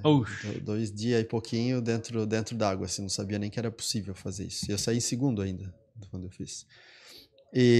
Mas tem mais pausa no meio? Cada atleta faz da sua maneira, né? Eu toquei 51 horas sem sair de dentro d'água. Tá, mas tu nadou de onde até onde? 50 metros? Piscina de 50 metros. Na piscina de 50 metros? Tu fica batendo, 760 E tu reclama vezes. Que é chato fazer 10 vezes, né? 760 voltinhas na piscina de 50. Tu ficou 2 dias dentro de uma piscina, indo e voltando. E aí bota a comida tudo na beirada aqui assim, e aí você vai ali na beirada e toma um isotônico, toma uma coca, come um pão, pega um ovo, uma batata e é isso. E ficar fazendo isso até e ficar alguém olhando ali, cuidando. O normal é que cada atleta tem um staff ali, um ajudante, né, para que leve a comida certa, que a comida seja boa ali, né, porque dá tempo até da comida estragar dentro da piscina de tanto tempo. E aí depois, que nem na Suíça, vai ser uma volta de 10 quilômetros de pedal, E aí você fica girando 10 km até bater 3.600. 3.600 quilômetros. 3.600 quilômetros. Daria de Florianópolis até o Rio de Janeiro 3 vezes, por exemplo. Não chega da cãibra, uma coisa assim, de vez em quando dá uma travada? A cãibra eu nunca tive, né? Nunca tive cãibra. Cãibra está mais ligado à hidratação, né? E à administração de sais e minerais, né? Que para manter a contração muscular, do que propriamente o estresse físico, sabe? Porque quando você usa muita intensidade, né? Numa prova curta, sei lá, 5 quilômetros, então pode dar uma cãibra por excesso de esforço, né? Mas na longa seria por desequilíbrio hidroeletrolítico, né? Então, mas o que dá é dilaceração da pele, né? Por causa do atrito. Tanto no pé, nas articulações dos dedos, no contato com a sapatilha, no contato de um dedo com o outro, de ficar com os pés grudados, porque aí você tem uma sinestesia, como se tivesse tomado um analgésico ali, você não sente nada nos pés mesmo. Eu fico até um mês depois da prova sem sentir nada. Assim, é bizarro. Tu deve sair da piscina nadando, assim, o memória muscular fica... Não, cara. Quando sai da piscina. A natação é destruidor. Você não consegue erguer o braço além dos ombros, assim, ó, peitoral destruído, tríceps destruído, você treme, você tem espasmos musculares, assim, é destruidor, é destruidor. Chega no momento, nesse dos 76 km, que eu chegar a fazer a volta na piscina só ondulando, porque não tinha força para remar. Nesse ponto chega. Assim, e é um negócio que eu não fazia ideia. Entende? É brutal, fisicamente. Então, essa brutal. prova do Double Deca, ela é em ambientes controlados, assim. Então, por exemplo, o Ironman tu nada no mar, né? Sim. E ali é na piscina. E assim, medida de segurança sempre, né? Porque assim, se fosse um Double Deca no mar, por exemplo, tu vai para um lugar que não dá pé. E, por exemplo, eu no Double Deca eu dormi dentro d'água. E quando você dorme nadando, você afunda. E aí você acorda, você está debaixo d'água, entende? Mas aí como tem a raia ali, quando você vem para cima, você segura na raia. Então tu basicamente dorme, se afoga e... Isso. Mas dorme por quê? Isso. Porque tu cara apaga, né? Porque Imagina, tá 2 dias. Você fica num estado tão repetitivo, tão a mesma coisa, como se fosse um estado hipnótico mesmo. Sim. É o mesmo barulhinho da água, o mesmo movimento de Daqui a pouco tu respiração. apaga. E aí fica a mesma coisa. A frequência cardíaca começa a baixar. Aí tu apaga. E você apaga. Apaga. Eu já dormi nadando, já dormi pedalando, já dormi correndo. Pô, dormir pedalando é perigoso, né? E tu caiu? Isso foi num treino, eu virei à noite, aí eu dormi, acertei a cara num poste e quebrei, tive a fratura completa da escápula esquerda. Tá brincando, cara. Dormi em cima da bike. Não tem, como é que é? Não tem... Não dá pra pedalar com rodinha, pelo menos tu não cai. Devia ter um relógio, devia ter uma coisa que vibrasse na hora que estivesse chegando no próximo Quando sono. eu caí, o socorro veio bem rápido, assim, né? Que eu tentei levantar e não consegui. Eu achei que eu tinha fraturado a coluna, porque sempre que eu caí, já caí inúmeras vezes, e eu sempre levanto rapidão, arrumo a bike e continuo como se nada fosse. Depois eu vou olhar os machucados, assim. E eu caí, e aí, quando eu fui levantar, só senti uma agulhada, assim, nas costas. Pensei, agora deu problema. E fiquei assim, tirei o capacete, botei aqui, já fiquei tentando proteger, estabilizar a coluna aqui assim, e pensando, cara, o que aconteceu?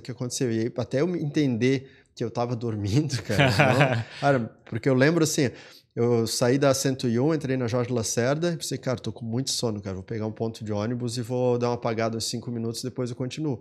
E nisso, eu já tava na igreja matriz de Ilhota, e aí ali que eu bati. E aí, ou seja, eu fiz uns 10 quilômetros dormindo, e aí até na verdade, provavelmente devia estar na inconsciente, mas... Não, eu estava inconsciente mesmo. Sim, inconsciente, que é o estado negativo da consciência, sabe? Sim. E porque o estado ideal para fazer os desafios, que é as coisas que eu conto bem legais no livro, é o estado subconsciente.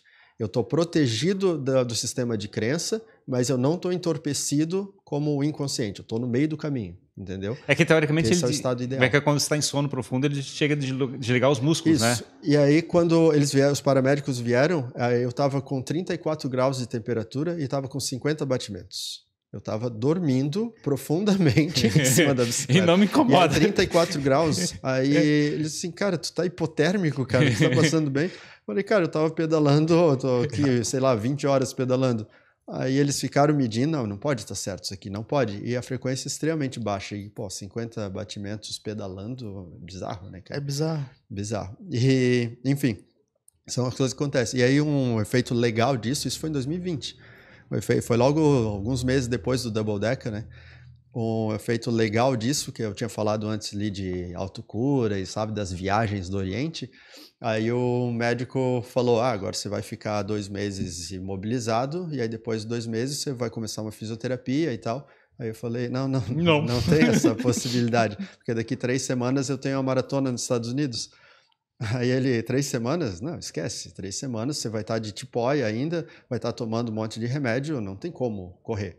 E eu falei, e daqui 5 semanas eu tenho um duplo Ironman na Flórida também. Aí ele falou, daqui 5 semanas, se você tiver uma recuperação bem boa, talvez você possa começar uma fisioterapia. Mas 5 semanas é muito pouco tempo. Mínimo seriam 6 semanas, o médico falou. Aí eu falei, então anota o meu caso aqui que a gente vai abrir um precedente. Aí ele assim, por quê? Eu falei, porque eu não vou ficar com tipóia e eu vou fazer essa prova. Ele falou, cara, boa sorte. Quando você começar a sentir muita dor, tu vem aqui que a gente vai ter que te operar. E tu pode ter risco de lesão permanente e aí você nunca mais vai nadar na tua vida. Eu falei, então vamos ver. Aí eu fui para casa, 3 dias de muita dor e ódio. Eu não conseguia deitar para dormir, eu dormia no sofá apoiado aqui, porque eu não conseguia mexer esse lado esquerdo inteiro. Aí no 4º dia eu saí para caminhar 6 km com a minha mãe ainda, chorando de tanta dor. Eu solto o braço solto aqui, né? E aí andando com o braço aqui, cara, o que estava machucado? A escápula aqui. Tu de propósito não estava usando a tipóia? Não, eu tirei porque eu queria o estímulo.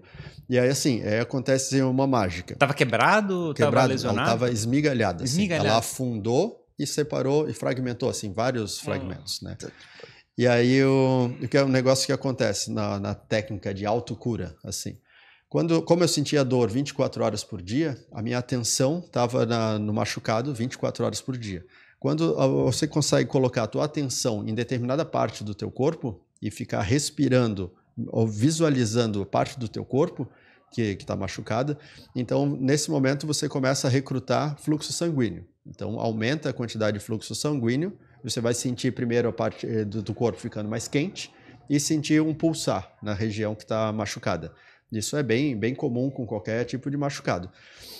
E quando isso acontece, o que está acontecendo lá dentro, lá no mundo fraturado ali? Está aumentando a quantidade de oxigênio e nutriente. E quando aumenta a quantidade de oxigênio e nutriente, você acelera o processo de regeneração. É por isso que quando a gente tem um machucado, a gente coloca gelo em cima. Porque quando você esfria a região, o corpo vai mandar sangue para lá para esquentar. E quando ele manda o sangue para esquentar, ele está levando oxigênio e nutriente. E é por isso acelera a recuperação. Só que quando a gente coloca gelo, a gente coloca 10, 15 minutos. E aí, se eu mantiver a minha atenção 24 horas por dia, eu consigo ter um resultado muito acima da média. A visão médica é que você deve se imobilizar a parte do corpo para chegar e permitir que tenha uma cicatrização. Isso. Mas agora também o pessoal está falando, mas você também precisa de movimento, porque senão não vai ter atividade celular para fazer crescimento. Sim. Então, na realidade, a gente não sabe exatamente o que a medicina está fazendo. O que eu comprovei, e que para mim faria de novo, certamente faria de novo, é que aumentando o estímulo da região, dói horrores, né? Porque não tinha nenhum analgésico, nada para me entorpecer, então eu sentia dor o tempo inteiro mesmo, aquela dor que sai uma veia na testa, que assim, travando assim, de dor, é muito forte. E aí, assim, eu quero saborear essa dor porque eu vou acelerar esse processo de recuperação. E aí, quando eu movimentava, doía mais, e doía mais. E quanto mais dor eu sentia, mais eu mandava fluxo sanguíneo para lá. E com 4 dias, aí eu corri os 6 quilômetros. Aí com 7 dias eu corri 10 quilômetros. E com 2 semanas eu corri 20 quilômetros. Quando eu fiz 20 quilômetros, eu pensei, eu posso fazer a maratona. Aí eu fui para os Estados Unidos e com 3 semanas, exatamente 3 semanas da fratura, eu fiz a maratona em 3 horas e 50. Terminou a maratona, eu fiz 10 flexões de braço, encostando o peito no chão. Aí eu pedi para filmar e mandei pro médico. Falei, e aí, doutor, você acha que já dá para começar a fisioterapia? Aí ele falou, de quando é esse vídeo? Eu falei, de agora, acabei de fazer a maratona. Ele falou, é simplesmente impossível. Nenhum adulto consegue calcificar uma fratura completa em 3 semanas. Aí eu falei, então como é que eu fiz? Ele falou, não sei dizer. E aí eu fiquei lá nos Estados Unidos mais 2 semanas e fiz o triatlon, 7,6 km nadando, 360 pedalando e 84 correndo. Tive um desempenho ruim, terminei em 11º, mas foi feito. Claro. Entende? Mas foi feito. Fiquei bem satisfeito com isso. E aí voltei para cá, fui fazer os exames e eu estava calcificado. E eu não tive nenhuma deformidade, nada que era compulsório, né, de uma falta de tratamento. porque os músculos sozinhos, o movimento dos músculos foram reorganizando a estrutura óssea. Isso foi o mais bizarro. Porque se acreditava que ele precisava ficar imobilizado para fazer isso. O pessoal tem o receio que com o movimento vai fazer uma cicatrização torta, digamos. O músculo vai ser colocado em outro lugar.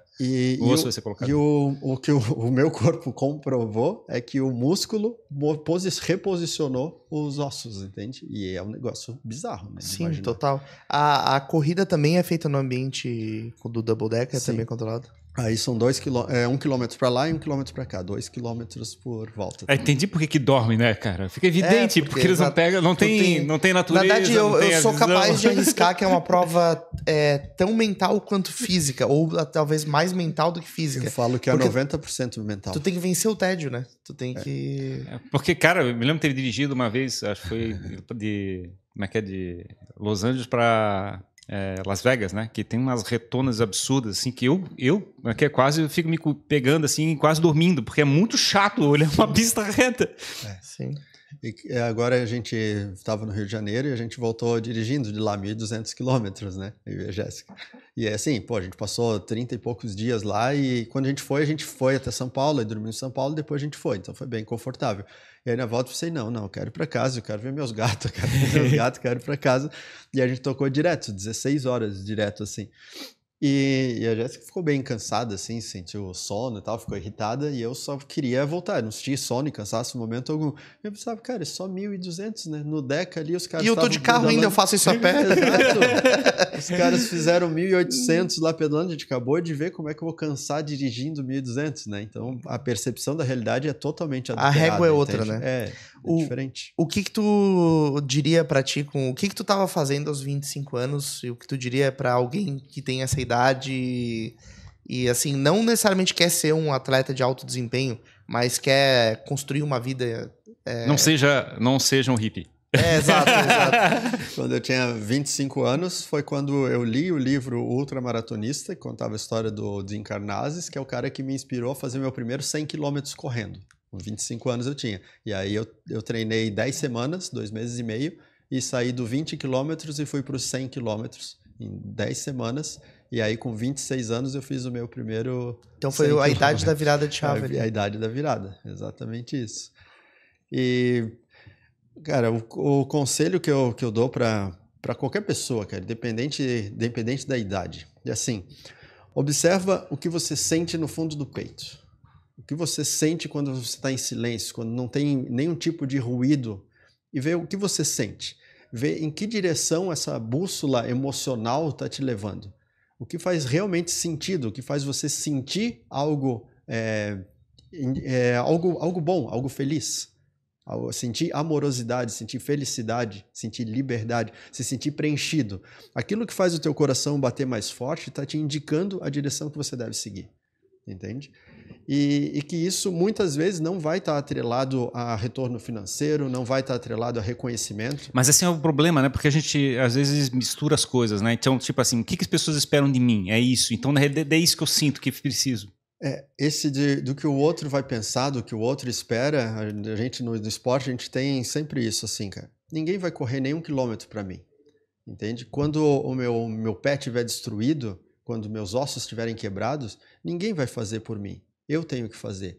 Então, se ninguém vai fazer por mim, por que eu vou me frear ou vou depender da opinião de alguém que nunca vai fazer por mim?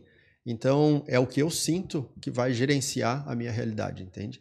É simplesmente isso.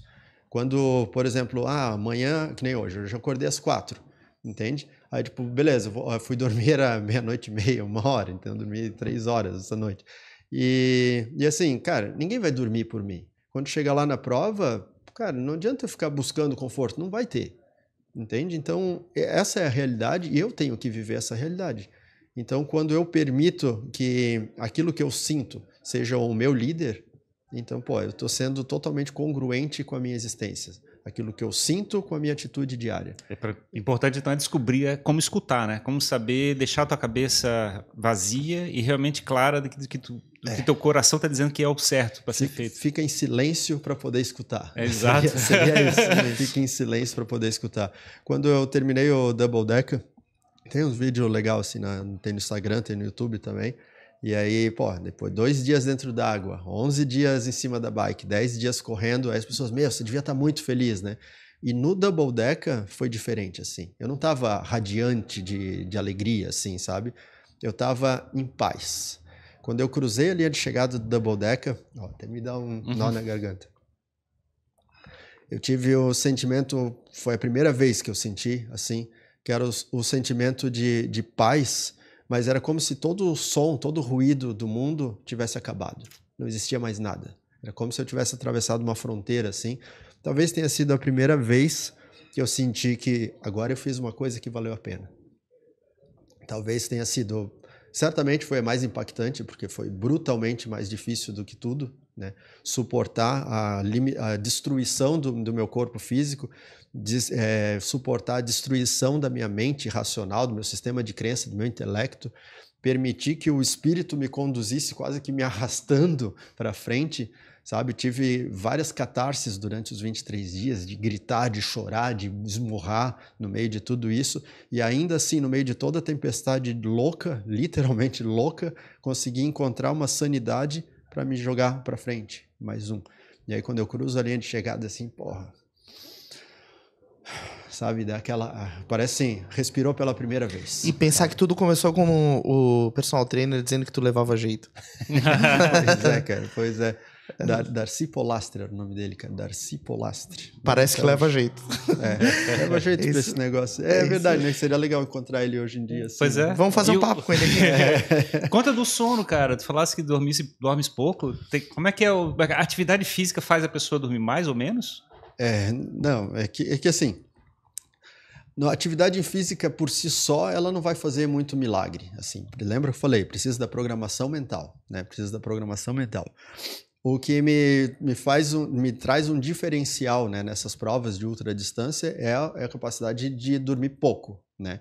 Então, os treinos, que são os principais treinos, que agora estou começando, vou entrar nesses treinos para a prova que é daqui 2 meses, é de dormir um dia sim, um dia não, né? Então, esse foi o pulo do gato na minha metodologia de treino, que é terças, quintas e sábados, não dorme. Então, aí vira a noite ou pedalando ou correndo. E aí, quando amanhece, toma café, toma banho e toca o dia como se nada tivesse acontecido. E aí você vai... Porque, assim, quando você nunca fez isso, você faz isso a primeira vez, as primeiras vezes, você começa a flertar com a loucura. Flertar com a loucura, que eu digo, é perder o discernimento se você está acordado ou está dormindo. Isso é extremamente assustador. E aí você olha para as coisas, você não sabe se aquilo que você está vendo está ali mesmo ou se é fruto da tua imaginação. É privação de sono. Privação de sono. E aí tem uma tortura? O pessoal fala que é uma tortura. Tem o distúrbio óptico, né? Porque pela pouca luminosidade da noite, você começa a fazer sobreposição de imagem. Então eu olho uma coisa que está aqui, misturo com o que está lá atrás e formo uma coisa só. E aí você não consegue distinguir aquilo. O tico e teco não bate com eficiência. E você começa a ter muita alucinação, né? Você começa a se pegar falando sozinho, às vezes chorando, às vezes gritando. E então, se você tiver que se defender disso, não dá para fazer. Então, eu preciso simular isso nos treinos. Tudo que eu vou passar na prova, eu preciso simular antes, para eu saber como eu vou me comportar quando isso acontecer. Se não acontecer, beleza. Mas eu tenho que estar preparado. Então, tem um treino para controle do sono, para poder fazer essas atividades longas. E essa, cara, é o principal. E a quantidade de horas de sono, em geral, são mais reduzidas de qual maneira? Porque assim, quando você começa a não dormir, é igual quando você começa a fazer jejum, assim, sabe? De passar 24 horas sem comer. Depois você, até como, mas não depende da comida, igual quando você come várias vezes por dia, entende? Então, como você mudou o tipo de estímulo que você está dando para o teu corpo, a resposta dele muda também. Entende? Eu sempre comparo a abstinência de sono com a abstinência de alimento. Então tem uma certa adaptação do próprio corpo a respeito. Adaptação, que funciona assim. Para quem quiser tentar em casa, a primeira semana parece que está tudo errado, parece que você vai morrer fazendo aquilo ali, fica imprestável, assim, você não funciona, você é um lixo, você funciona como um lixo. O tico e teco não bate, você não tem entusiasmo para nada, você está mal-humorado, você está ranzinza. Cara, é ruim, é ruim. E assim, se você sobreviver a primeira semana que eu digo são os 3 dias sem dormir. E aí, quando você chega na segunda semana, você começa assim, peraí, mas não é tão ruim assim. E quando você chega na terceira semana, você começa a perceber um aumento de capacidade. E aí é o pulo do gato. entende? Porque aí você começa, cara, olha só, a frase todos os esforços serão recompensados, você consegue entender ali. É louco, né? Eu comecei a fazer low carb, né? Sempre tinha flertado com esse negócio e tal, e aí agora peguei pra valer no último mês, né? Ontem eu completei um mês fazendo low carb. E Passou aí, 21 dias. e aí o Ferrari falou assim, demorou quanto tempo, né, pra se acostumar? Eu senti que foram 15 dias, assim, a primeira semana meu corpo ficou desesperado, eu queria comer uma panela de arroz sozinho, assim, olhava açúcar e queria açúcar, e eu cortei açúcar, né, também, além de estar fazendo low carb, eu cortei açúcar, fiz as duas coisas ao mesmo tempo. E agora parece que isso é comum, assim, eu já sinto fome de comer proteína, eu não sinto mais fome de carboidrato. Sim. É interessante. E tudo isso é de uma programação. É que as pessoas precisam entender que tudo que a gente faz na nossa vida foi programado em algum momento de alguma forma. Só que normalmente essa programação ela foi inconsciente. A gente estava programado a acordar de manhã e tomar café com leite e pão, assim, quando é criança, né? Pão com margarina, sei lá. Era o café da manhã que eu tomava, pelo menos. Sim, sim. E aí você estava acostumado. E aí, na minha infância, tipo, a gente não tinha lanchinho da manhã, né? A gente estudava de manhã, tomava esse café e depois ia comer meio-dia. Aí comia arroz, feijão, uma carne e era isso, era normal. E aí depois, no final do dia, você comia de novo e ia dormir. Era isso, 3 refeições no dia e era isso que a gente estava programado. E aí, essa é uma cultura que eu falo que é a cultura da barriga cheia, né? Que aí, assim, você tem que comer. E aí eu lembro que eu tinha dificuldade para comer, eu lembro que o pai brigava, assim, não, come tudo, raspa o prato. E era muito estressante para mim isso, assim, né? E essa cultura da barriga cheia faz com que você fique 24 horas por dia digerindo alimentos. E se você fica 24 horas por dia digerindo alimento, você está dificultando o funcionamento cerebral, porque o órgão que mais precisa de oxigênio, nutriente, é o cérebro. Quando você está digerindo, então o cérebro está recebendo menos, porque esse oxigênio e nutriente estão indo para o estômago. Então diminuiu a capacidade cerebral, por isso a gente tem aquela sonolência depois do meio-dia ali. Isso. E aí as pessoas se acostumaram com isso. E aí, por exemplo, cara, quem come o dia todo, mesmo pequenas refeições, você está sempre mantendo o cérebro em subcapacidade. Quando você começa a fazer o jejum, que você deixa o teu corpo vazio várias horas por dia, durante essas horas do vazio total, você percebe a melhora de raciocínio, a melhora da memorização, a velocidade cognitiva, como funciona diferente, e como você se sente mais ativo para fazer as coisas. Qualquer animal, principalmente os predadores, né, no reino animal, quando eles estão vazios, eles são extremamente ativos. A visão mais aguçada, a audição mais aguçada, reflexo mais aguçado, porque eles têm que estar prontos para pegar a presa de qualquer momento, de qualquer forma. Até os herbívoros, né, vão ter que fugir com mais eficiência. Quando eles estiverem mais vazios, eles vão funcionar melhor. E quando, por exemplo, se a gente tem um leão aqui, ó, de barriga vazia, aqui nessa sala, a gente não estaria aqui. Se tivesse, estaria aos pedaços. Mas se tivesse um leão de barriga cheia, o leão ia estar sentado ali no canto e tudo certo, ele ia ignorar que a gente existe. E a gente passa mais tempo da vida como um leão de barriga cheia do que um leão de barriga vazia. Então a gente tá, por isso, preguiça de fazer isso. E o leão de barriga vazia quer as coisas. Ele tem que buscar, é isso. Então a gente precisa estar mais vazio. É igual do que eu falei antes da respiração. A mágica acontece quando você esvazia, quando você solta o ar. Porque quando você esvazia, você permite a possibilidade de encher. Mas se você nunca esvazia totalmente, como que você vai encher? Como vai encher um copo que já está cheio, né? Isso é uma máxima. Então você precisa entregar para ter o direito de receber. Né? Tem a lei da atração, fala disso, né? Você precisa, quando você dá, que você recebe. E essa troca, ela funciona no universo inteiro. Tudo no universo funciona de forma pulsante. Primeiro contrai e depois expande. Contrai e depois expande. Não se sabe exatamente por que funciona dessa forma, mas tudo no universo funciona dessa forma. Então a gente precisa entregar para poder receber. Legal. Um jejum de pensamentos, um jejum de alimentação. Isso. A gente tem que segurar. Porque essa abundância sem parar de TVs. A lição do papo de hoje é assim: ó, seja um leão vazio. Boa. Né? Sim. É isso aí. Bom, Daniel, obrigado, cara, pela tua vinda, né? Eu sinto que a gente poderia ficar muitas horas aqui falando. E já te convido para um próximo episódio, né? Sim. Para vir falar com a gente. Obrigado por compartilhar a tua história, né? O pessoal que quiser conta do livro. Onde é que o pessoal encontra e tal?